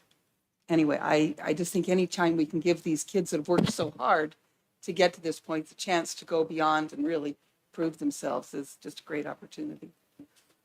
I have one more question. Yeah. Sorry. How many are in the bridge class, like the Spanish? Because we don't have Chinese bridge classes yet, right? Do we not have a cohort? No, we do. We do have one. How many, so you say that like 10th, 11th, and 12th graders all take, so in Spanish at least, we're the 3rd year in, so we have 3 cohorts. I think one there's class. 2 courses. You think there's 2? So I think there's 2 hours. Do you know by chance? Or just 1? I think we have 2.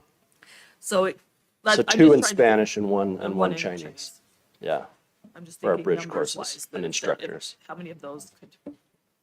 Jeremy, if my memory serves me correctly, when the Chinese took that very first test, we did quite well, didn't we? Isn't that- AP test. Yes, Uh-huh. we did very well, didn't we? Yeah, we did even better last year. Okay, that's what I thought. Now I'm talking about last year. Have they taken it this year already? No. No, okay, so, but The I. AP test is at the end of the year. I just remember doing quite well, and we actually celebrated that in the board meeting, so Yeah. that's a good thing to remember. And it looks to me like, it seems to me, if I had been a parent and of a child that was in DLI and then had put in all of those years with all of that time, and they were doing really well, this really seems to me to be a boon to keep them going as they bridge into college or, even careers. So I think both of those languages are beneficial for people's careers as they go forward. Okay. Okay, do we have a motion? I move that the DLI 6 course be added to the BESD approved course list. Okay, Brian Smith made the motion. Do we have a second? I'll second that. Okay, Nancy Kennedy made the second. All in favor say aye. Aye. Any opposed? Okay, motion passes. Thank you, Jeremy. Okay, approval of sale of Mountain View property to Brigham City, and that's Dave Roberts, our business administrator. Okay, just remember the comments you guys made in the work session about Boys and Girls Club.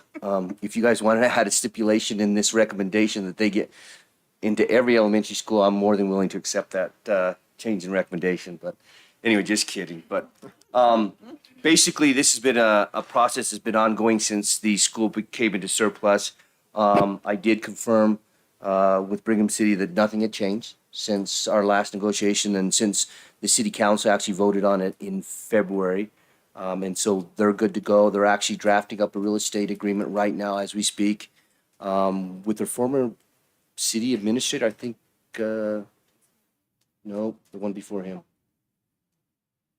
Oh, anyway, I can't remember his name. It's been too long. But anyway, we're good to go. I think as you look at the value of that, I think the value of that park is really conservative as far as the monetary value of that 4 acres. You'd be hard pressed to find an acre for $73,000 anywhere in Box Elder County, even in the more rural areas that has all the infrastructure to it. So I think that's a very conservative amount. So I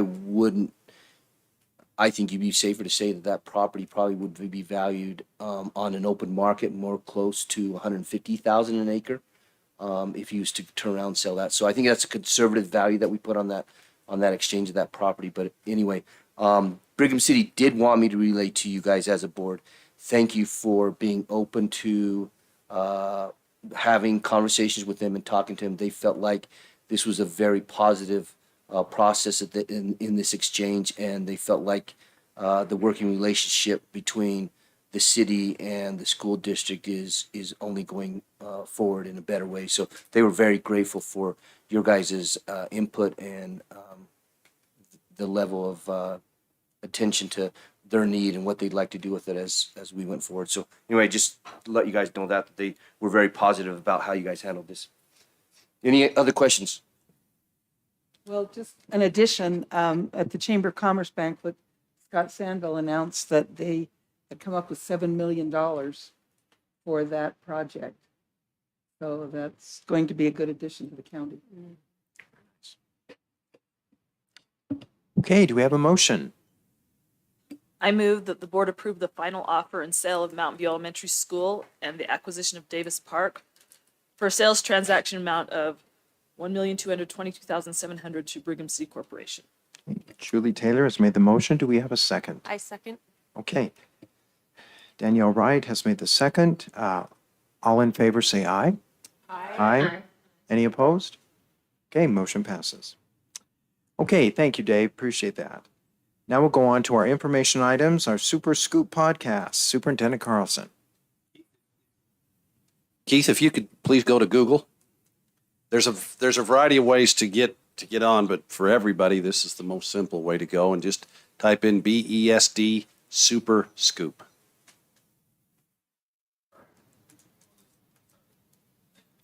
You can do this?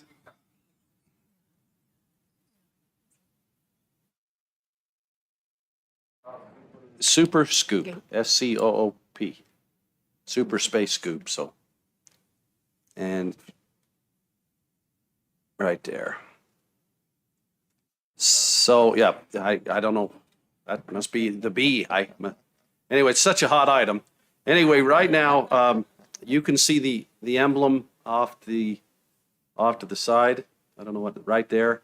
That was created by Leslie Garbanetti, and she put that together for us. I've told you this, but I thought it'd be good in the public meeting. But David Blake is kind of he's my podcaster, commentator, and he's also the editor because it takes quite a while. For instance, the last one was the robotics. I believe it says it's 15 or 16 minutes long, and we were probably there talking for, I would guess, 30 to 40 minutes, and he does a really good job. I was there, and I don't even hear how he cut it and everything to make it seem very smooth. And we're going to keep doing this. I've had a lot of really good comments. The first one we did was on the virtual day and explaining how we make that decision. The next one was right after we had a problem. Well, we've had a lot of problems this year, but on gun threats or school shooter threats, and tried to explain the rationale of why sometimes we might have an email go out to a school versus not. And I'm not going to get into that because if you really want to know the answer, you can listen to the podcast. Anyway, big teaser. Anyway, we're going to go forward with this. Some of you were at the National School Board Association conference, and many of us went and listened to Dr. Anthony Godfrey, the superintendent of Jordan, who has his is called Supercast, and he's actually opening up his, like Superman with a big J on his chest, on the pin that he has, and so, or the emblem that he has. And we have ordered some pins they're really cheap. He actually lined me up with a site in China that they're really quite cheap, and so we're going to try to do some more advertising on this, and we're really going to try to get out there.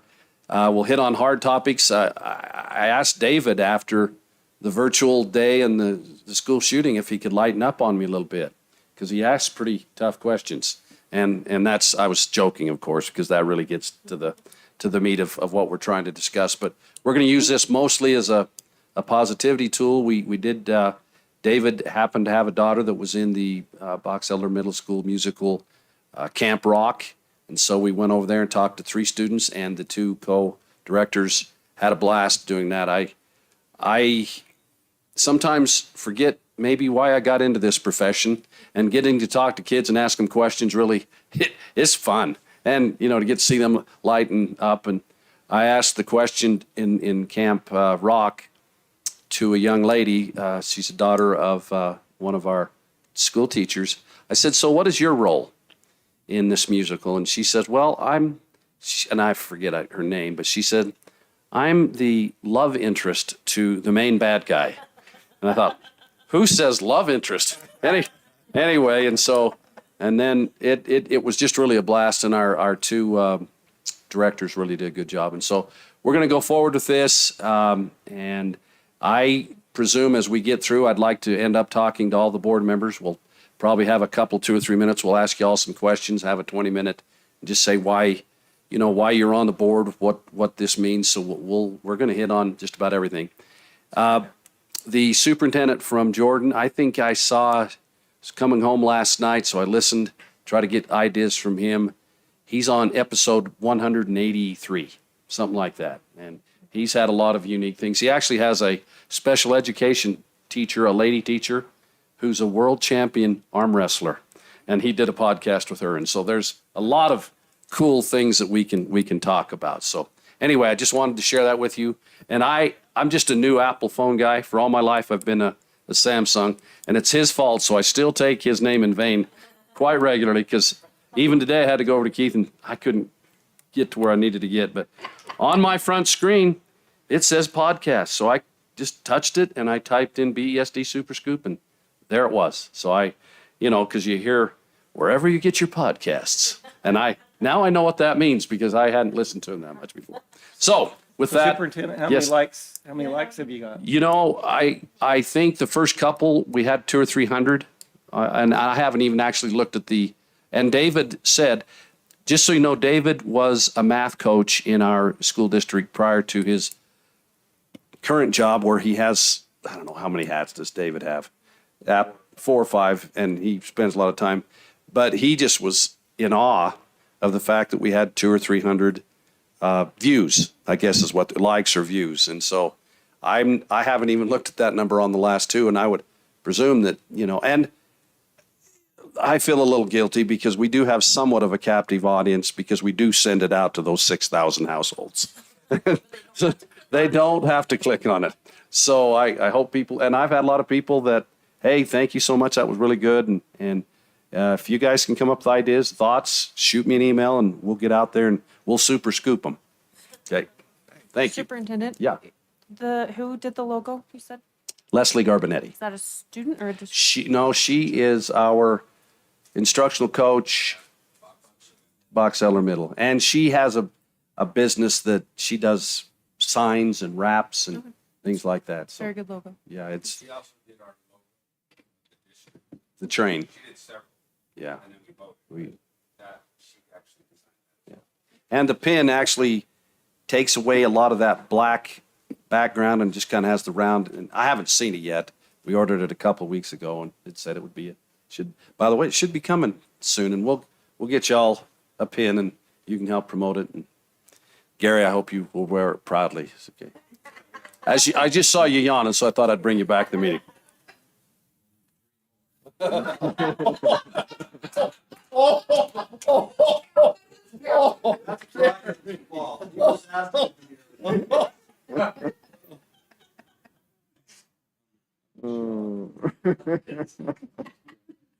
Okay, thank you, Superintendent. That's great. Let's go on to, let me see, where are we? The legislative update. That's the superintendent as well. Okay, Keith, if you wouldn't mind, probably that final JLC tracking sheet. Yeah.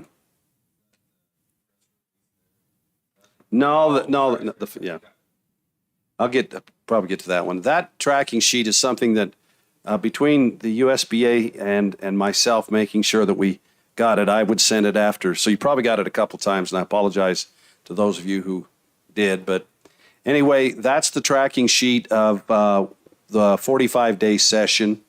Some big highlights on there. As we know, and we talked about this last month, was HB 215 that approved vouchers, and that's been kind of disappointing. But some of the things that I think are really important to think about is the fact that we did have all-day kindergarten approved, and also a fiscal note that went with it that would actually allow us to pay our teachers instead of 55%. We get paid 0.55 right now for WPU, and we'd be able to pay them in full. Heidi Jo has worked with Corey and the principals in the elementary buildings. They are scrambling right now. They're looking at computer labs. We have 3 portables that have been in mothballs, so to speak, for a while.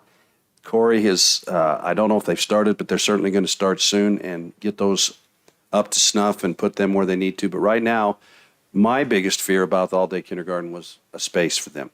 And so right now, we do think we've got those covered. Heidi Jo, is that? Now, the question is, most places that do go all-day kindergarten, it doesn't take very long, and they end up going full day. But kindergarten is also not a required class.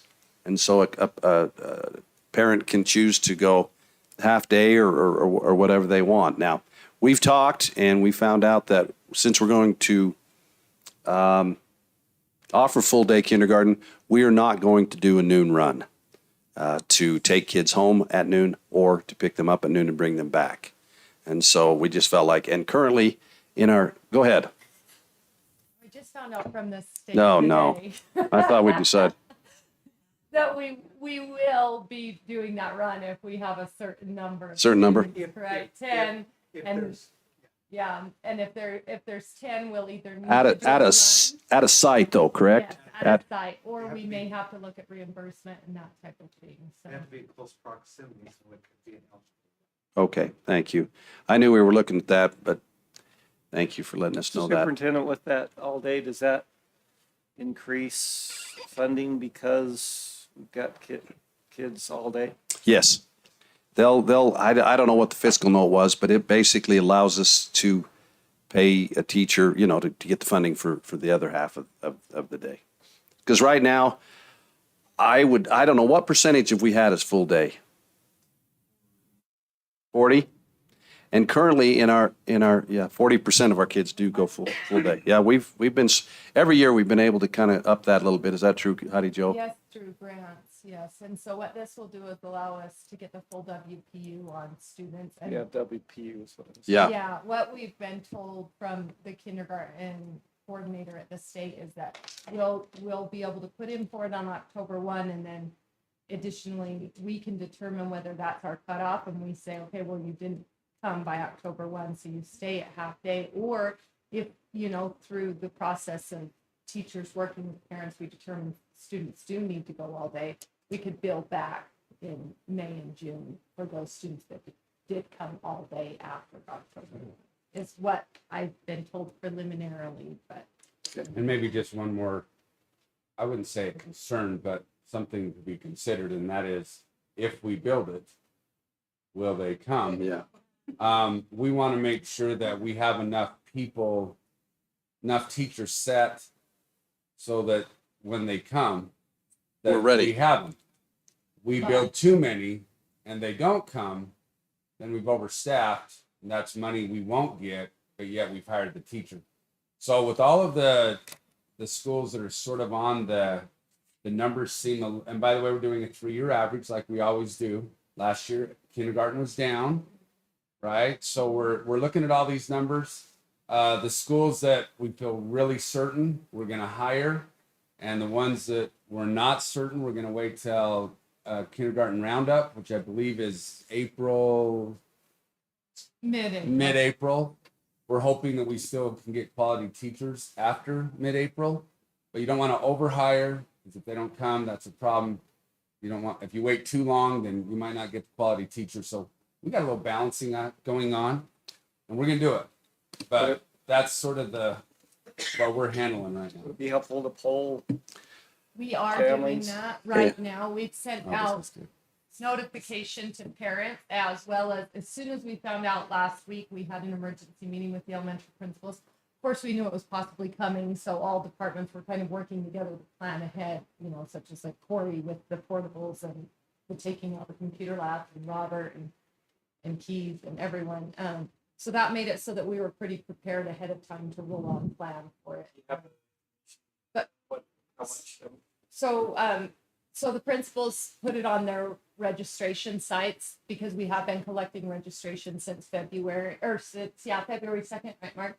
And then the secretaries were going to reach out to those that have already registered and find out what they want. Right now, we have 94% is about what I'm hearing of parents that want all day.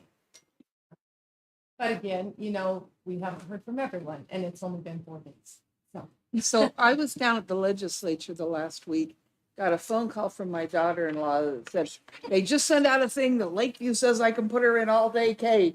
It hasn't even been gone through the legislature yet. And said, shall I sign her up? And it's like, yeah, what the heck? So we got one coming from us. Our first one in kindergarten. Very cool. So that means every elementary will have one full day. at No, I least. think we'll Every probably, elementary will have all full day. yeah. So we If won't a have any parent- half day? Right now, what we're looking to do is, if a parent elects to have their child only go for half day, they'll come in the morning for the core classes, they'll have lunch at school, and then the parent can pick them up after lunch. That will mean we're now working kindergarten into the rotation for PE, library, all of those preps. So they'll miss out on interventions and preps. Hoping that, if a teacher is like, I'm really concerned about you, Moses Meekum, would you please come to interventions? Then the parents would work with them.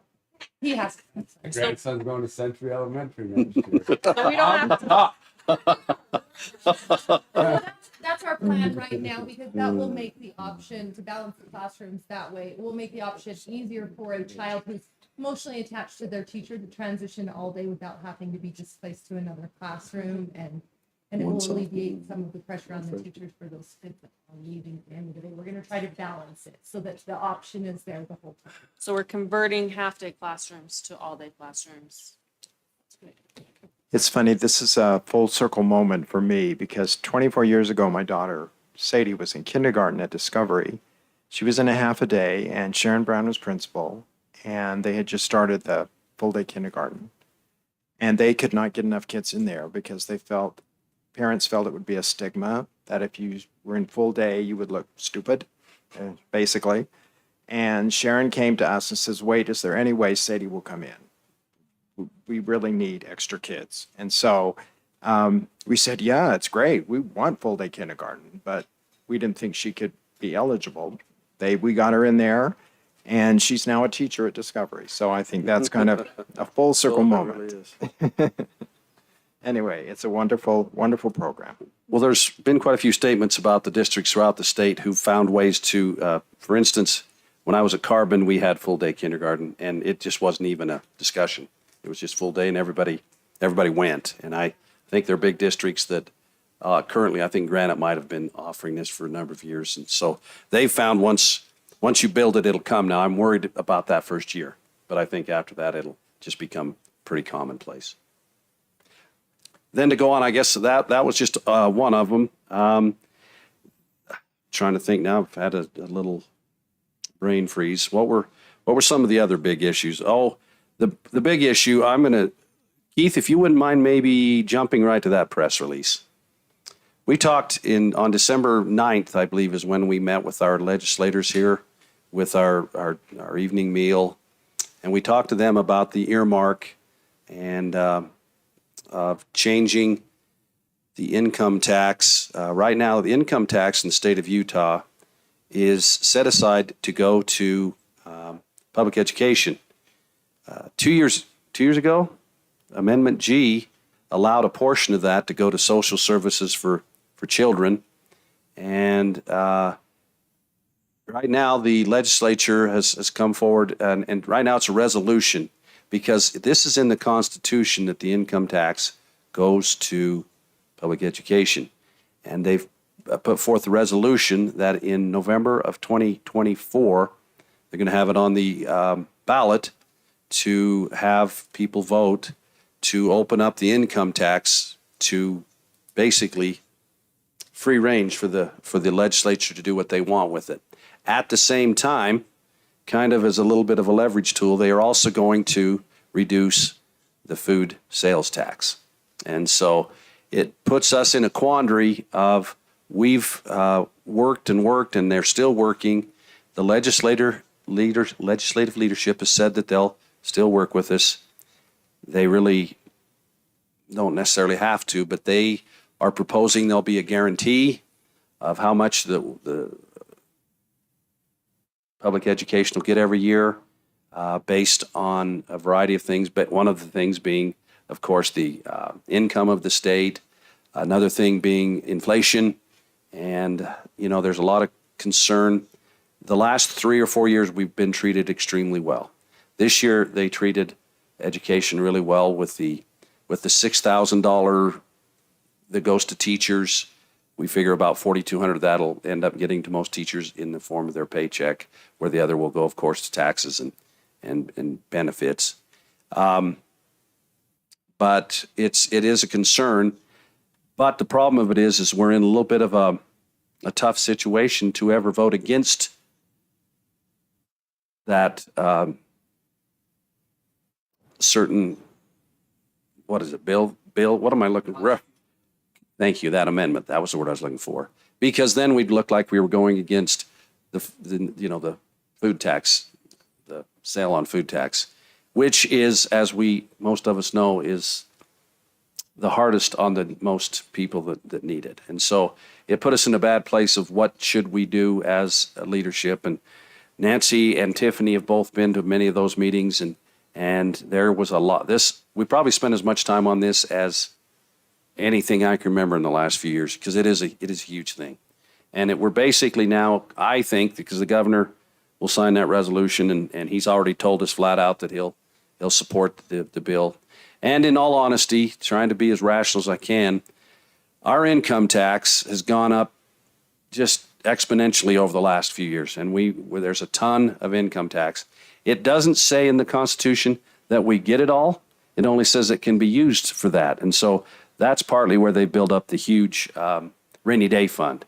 And so if we ever have a rainy day, public education should be held harmless for hopefully a few years, 2 or 3. I don't know how long. Depends, I guess, on how much it rains. But so that's going to be something that we'll talk about more during the interim. Next session, there'll be a whole lot more discussion about it.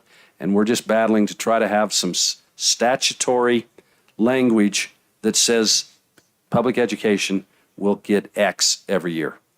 And what that X is, we don't know.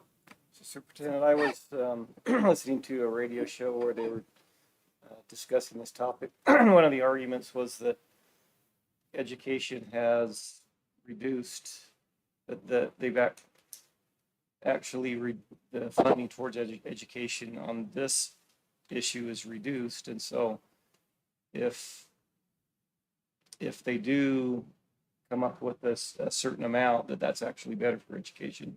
You know if that's true?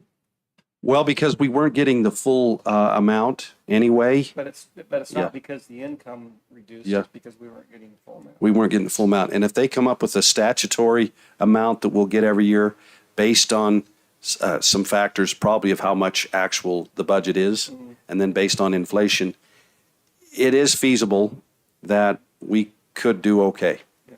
And one of the things we kept asking them was if you could just work on it to make sure we had some statutory language to say, we will get you off. I think right now we're 49th in funding per pupil. And we said, hey, could you get us at least out of the, do something to get us there? And our problem, it's one of those funny things. We're doing really well. Our educational scores compare very well across the nation.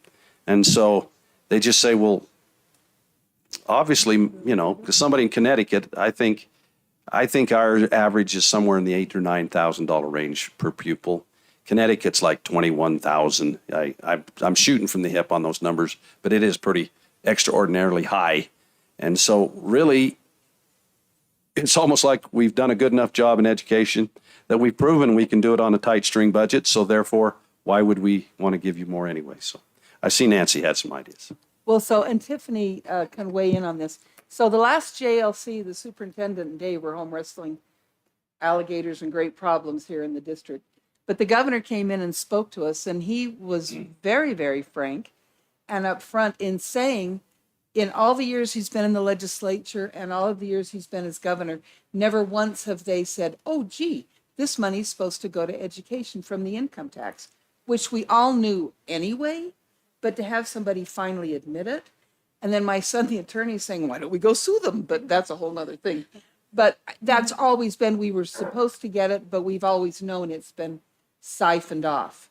And he was saying, that's the great secret you guys don't know, is that we haven't looked at that and said, those are our guardrails around us, which was sobering. So when we got down to this, the conversation in the meeting on this was, we initially, and this is a couple of days before this letter went out, but we gave a conditional no opposition to this to let it go forward and see what happens next year. Because these are all things, this can't even be voted on for 2 years, this constitutional amendment. So it's 2 years out, and we want to see next year if they will stand up to what they said they will do. And so our no opposition to this was in consideration of what happens next year. And it does look like with this letter that they had some more sit down and visit and talk. I'm still very concerned about it. And our friend from the state is. But I am with the JLC, and that I am not opposing this issue, but I'm definitely keeping eyes and ears open for next year because that will be the pivotal of how do they treat us. And so it's a concern. It really, truly is a concern. So Tiffany, do you want to add more? Sure. I think that the JLC made it very clear that trust was lost, I guess, with 215 a little bit, and that they would be watching to see, okay, can we gain some of that trust back? Let's see how you handle this next year, and then we'll go ahead with whether we strongly oppose or are in favor of the amendment to the Constitution. So I think everybody will have their ears and eyes wide open to see how education is treated. Okay, thank you, Superintendent. Thank you, everyone, for your comments. Appreciate that. And now we'll go on to our monthly financial report. David Roberts. I don't know if this is a news flash or not, but these numbers aren't really too exciting. I don't know if you guys find accounting exciting, but I'm guessing that's not a surprise to many of you. We like not exciting. Yeah, that's probably actually a good thing in numbers. If just one thing that I did highlight that I just wanted you guys to notice it on 15, right on the very first page, row 15, our revenue number is right at where we are as far as the percentage of our fiscal year. We're at 66.67 of our actual year, and our revenues are right at 66.7. So there are some areas where we are exceeding our projections, but there's also areas where we have not met our projections in the budget. But overall, we're right on for the percentages as far as that's concerned. The highlighted areas, just those areas that are right now currently spent more than what we had budgeted for, line 47 and 48 that's in yellow. And also to natural gas, but we should see that number as far as monthly expenses go down too as we get out of the very cold winter season we've had this year. Are you guaranteeing that? Natural gas? No. Oh, the snow stop weather. falling? Yeah. Yeah, that'd be a hard one to guarantee because I think it's snowing outside right now. And then also too, I wanted to bring your attention on line 166. Last month, I had transposed the numbers, so I'm just letting you guys know that that was my mistake. That was set at 1.9. That's actually 7.9. So that was my bad. So we are not anywhere near as bad in that budget line items as what I had shown you guys last month. So we're actually pretty good right there. And line 166, Golden Spike. No, 1.9 million was our budget amount, and so that we were overspent, and we're actually okay there. And we don't have a lot left on Golden Spike other than some balancing of HVAC and some security cameras and a couple other things. So we should be pretty good in that line item. And then again, just the lunch revenue in Fund 49. Our revenue in that area is currently not at the percentage of what we would normally be at with our budget. They have made extraordinary efforts to reach out to parents to catch up delinquent accounts, and they've actually seen some good movement in that direction. So that should be coming, as well as the alcohol tax should be coming. So that will help offset that. Anything else? Any questions regarding our budget? We'll be meeting with the budget directors next week on the 15th and 16th to go over their budgets with all the directors and start getting ready for our budget for next year. Mark, before you leave, I'd like to introduce Mark Taylor. Mark Taylor's come tonight. He will be our. Sorry, you might have been taking a phone call. I apologize. I just wanted you to leave.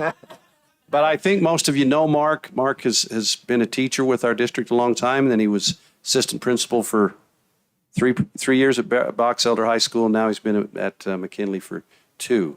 And he will be our new executive director over human resources as Keith goes into the secondary. So I thought I'd want to introduce him, and he's going to be working with Keith as we talk about these 1 to 28 ratios and this, this team, and they'll work together this spring as we evolve into Mark taking that role. So, okay. So I'm sorry if I were just interrupting a phone call.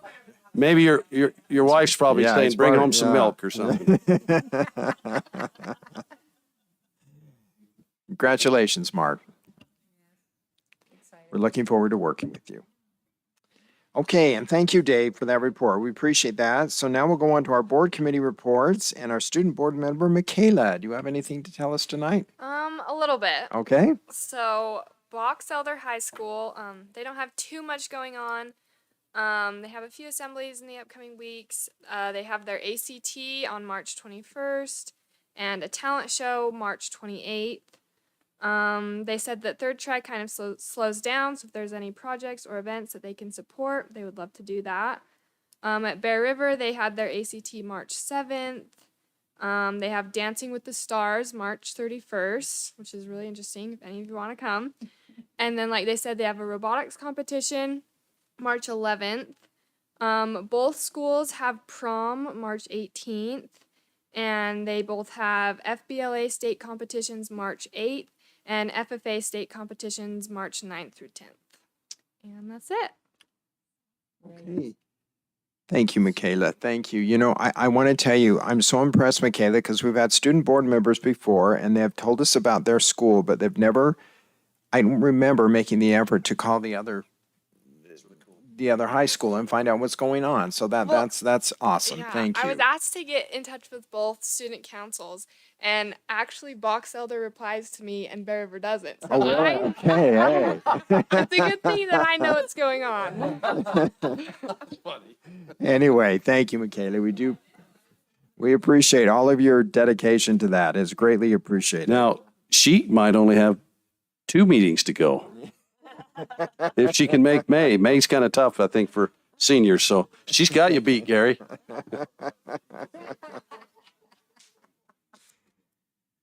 Okay, thank you all on those information items. We'll now go on to our policy review, and tonight we just have second reading on policies. Any comments on any of those policies? I do have one. Okay. So on graduation attire 5203, Senator Kwan passed a whole new bill. Oh. So we know this one needs to be changed. Do we want to pass it and then do it again next year?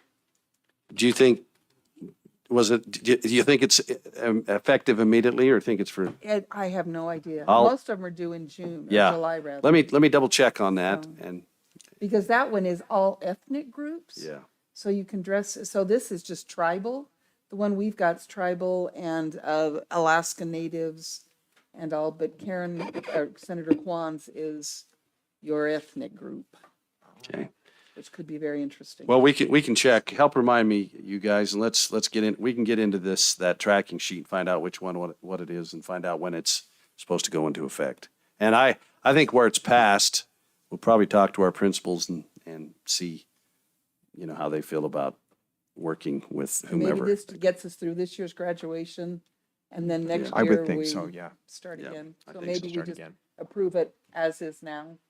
And then I think that'd be best. Okay. Make a motion, we approve these policies on second reading. Okay, Karen Cronin made the motion for the policies on second reading, and, okay, Connie Archibald did the second. I'm sorry, Brian, I'm sorry.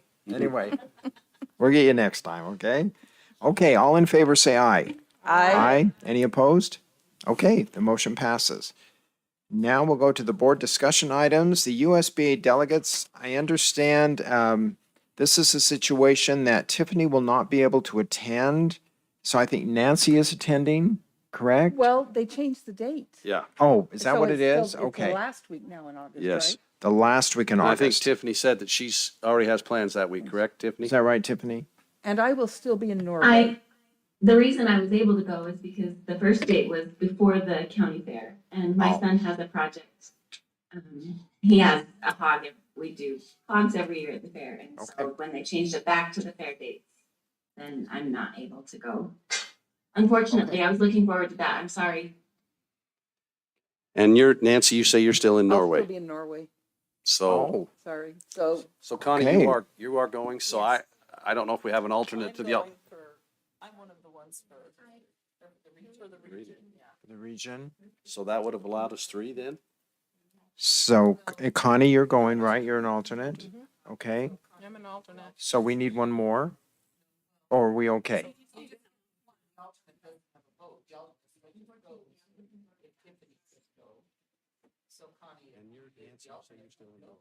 So Oh, these okay. 2.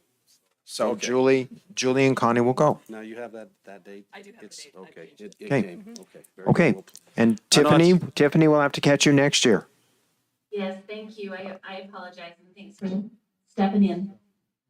Thank you. Okay, that's good. Okay, now we go to our book study. I Love It Here by Clint Pulver. And I know Tiffany has been so good to do the next chapter, even though she's doing it remotely, but she's going to do the first chapter. Then I believe Heidi Jo will do chapter 4. Is that correct? Okay, good. I didn't like that look, but now I feel better. Okay, we'll start with you, Tiffany, on chapter 3. Chapter 3. When I first saw the title, I really thought that Keith should be the one presenting this chapter because it's all about what he does. But so creating your dream team was the name of the chapter. And the first thing that caught my eye is when he spoke about the Olympic dream, the 1996, let's see. No, not that, sorry. The dream team, basketball dream team with Michael Jordan and Karl Malone and Magic Johnson. And anyway, but Excuse me, Tiffany, Tiffany. their individual excellence work to challenge every member of the team to do better, thus lifting the team up as a whole. That combination of performance, mutual respect, and support, people playing their positions well and working together toward a common goal is what we're looking for in our own employee dream teams. It made me think of our PLC collaboration teams. I think our professional learning communities are a group of people that all are passionate about what they're doing. And it's been a while since I've been able to go and watch one in action, and I would like to go do that again. But different people with different talents and skill sets that work together to really make a dream team for each PLC. And anyway, that's what it made me think of.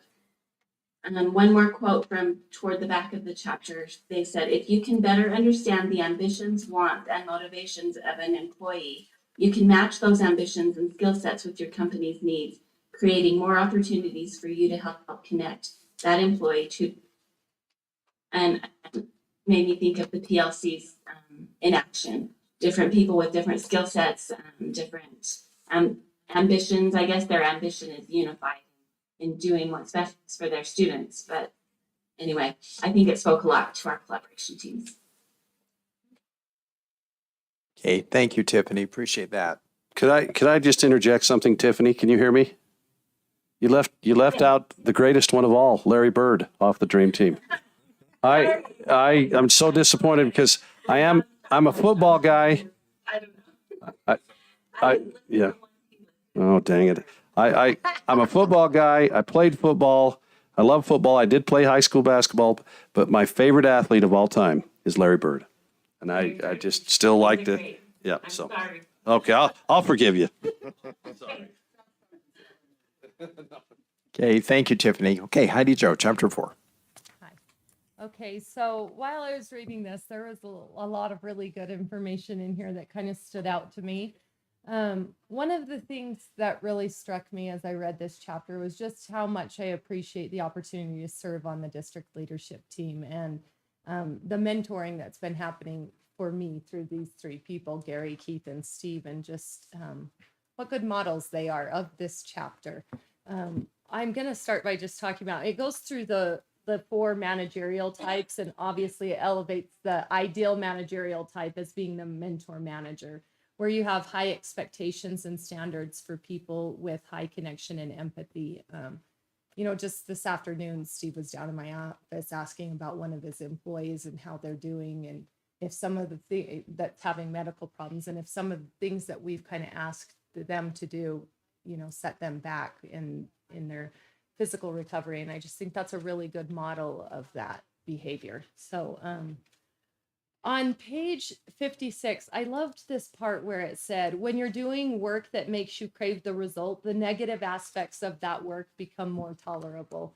And I think we could all relate to that tonight and over the last few weeks of, sometimes there's hard things that you have to do as leaders on the board. And I hope that the end result of what you're doing for kids makes the tough stuff more tolerable. And just, to not miss a chance to quote Stephen R. Covey. On page 69, he said, leadership is communicating to another person their worth and potential so clearly that they are inspired to see it in themselves. And this was such a great chapter for me that I'm looking forward to our elementary principals meeting, because I'm going to take some time to review some of these things, because I think it will really benefit them as well. Okay. Thank you, Heidi Jo. Appreciate that. Thank you. Thank you to both of you. And so next month, let's see, who do we have next month? I went out the wrong screen here. I got to catch up here. Okay, book study next month. Just want to make sure we have Danielle on chapter 5 and Michaela chapter 6. Okay. Okay. Thank you all. Appreciate your input on that. It's a great book. Okay, now we just need approval of our consent items. I'll move we approve the consent items. Okay, Nancy Kennedy made the motion to approve the consent items. I'll second. Okay, Brian Smith made the second. All in favor say aye. Aye. Okay, Mark, you're now official. You've been approved. Okay? So, congratulations.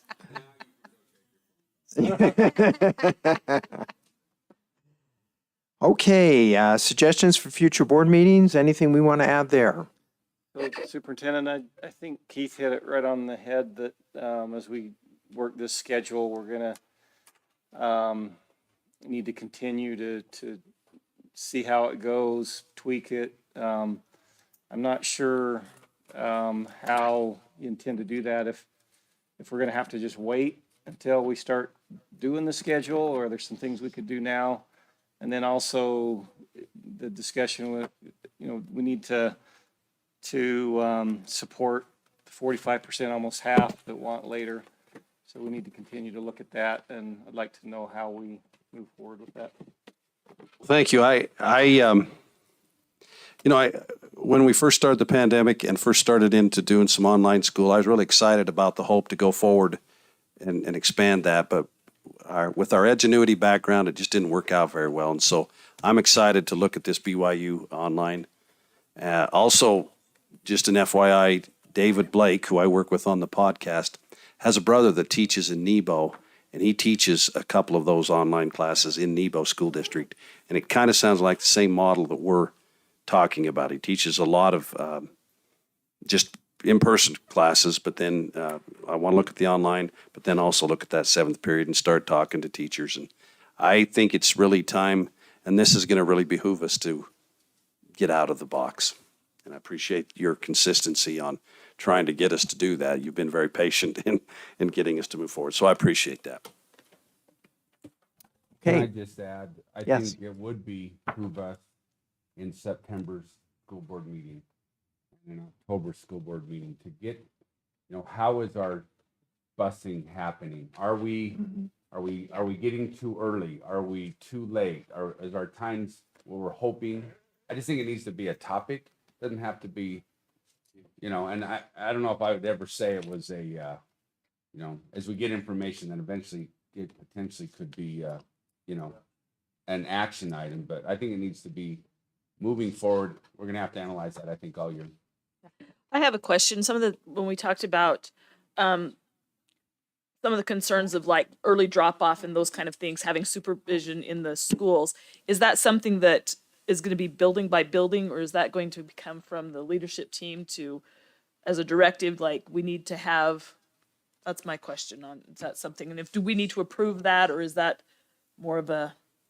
I think that we can just take care of that. Keith, as we were sitting there and we mentioned that $17 an hour beginning salary for an aide if we hired somebody for an hour at each school, he did the math really quick, and I believe it was $2,900 for one of those aides. Times 10 would be $29,000, which Dave Roberts informed me he grows money on trees. So we, so I think with what, yeah, okay. I think we'll evaluate that and look, and see, how the Boys and Girls Club will work with us, provide that. And I think we really need to take a good hard look at really providing some sort of a structured time in there, because that's something, and I'm not going to lie, this has been something at every school district I've been at. It's just one of those ongoing problems, and people just go, I don't know what to do with my kids because I don't want to leave them home. They got to get there, and so it's a tough one. So we'll see what we can do to make it as palatable as we can. Okay, and if you could, once you decide that, if you could come back and report back to us, we'd appreciate that. Sure, I think Okay, that's so going we to be know. one of those things we probably tweak as we see the times and how long kids are standing out front. Okay. It's going to be, I think that would be some good faith effort on our part. And if we could maybe just keep track of the cost of doing that separately so that we can kind of monitor that, how much that. Yeah, we can do portion that. That's pretty, I think that'd be pretty. Okay, sounds good. Any other suggestions for future board meetings?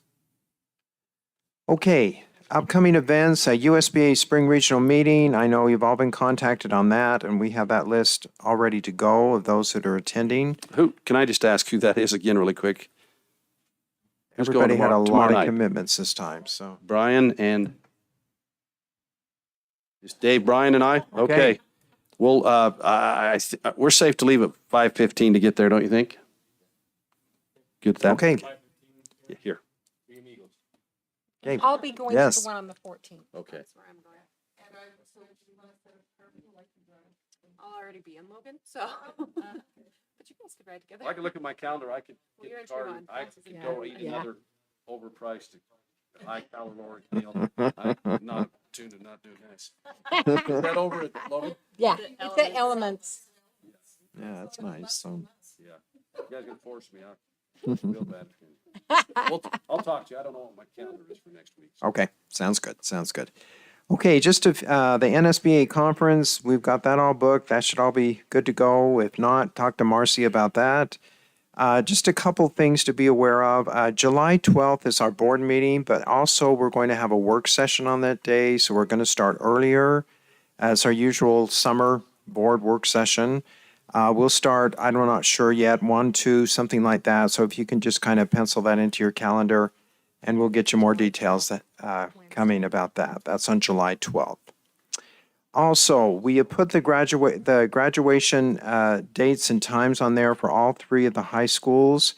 I'm just asking, we're doing that way ahead of time, so if you can possibly put that on your calendar and avoid type of things to be there, it'd be greatly appreciated. It would be great to have all 8 board members to every one of those. I know that probably isn't possible, but if there's any way you can attend, it is greatly appreciated. And we're giving you those dates ahead of time. So, also, a couple other items. You now have your sweaters and your vests, whatever, here in front. So thanks to Marcy for getting those. One other item, when the superintendent, and I noticed this last time, and we really haven't done this a lot before, but he sent out a text thread about our last issue here. When you respond, because he sends that to certain people that is specifically targets that he wants to know this. So when you respond, please respond on that thread, because I'm an old guy and I'm not technology savvy. And I on this last time, I thought, was it on an email? Was it on another text? I'm going here and there and trying to get it. And if it's all in one thread, I think it's just a lot easier. And also be aware that what you say on those threads can be used in court and different things. If you don't think so, just ask the Salt Lake School District what they have gone through. I have seen text right on Channel 2 News that of people that I knew that were quite negative. So anyway, just be aware of that also.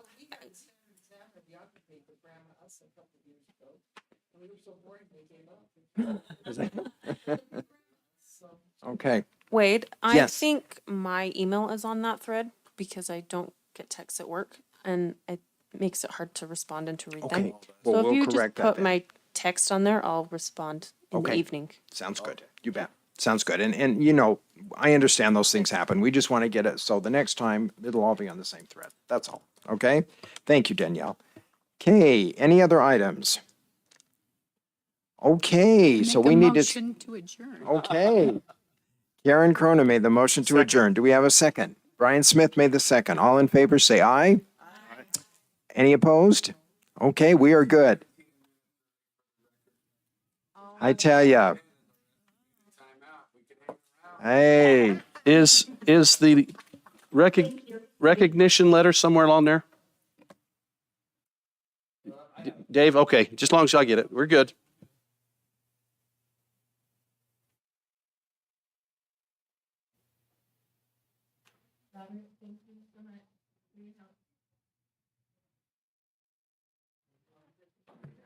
Yep. Oh, she's got.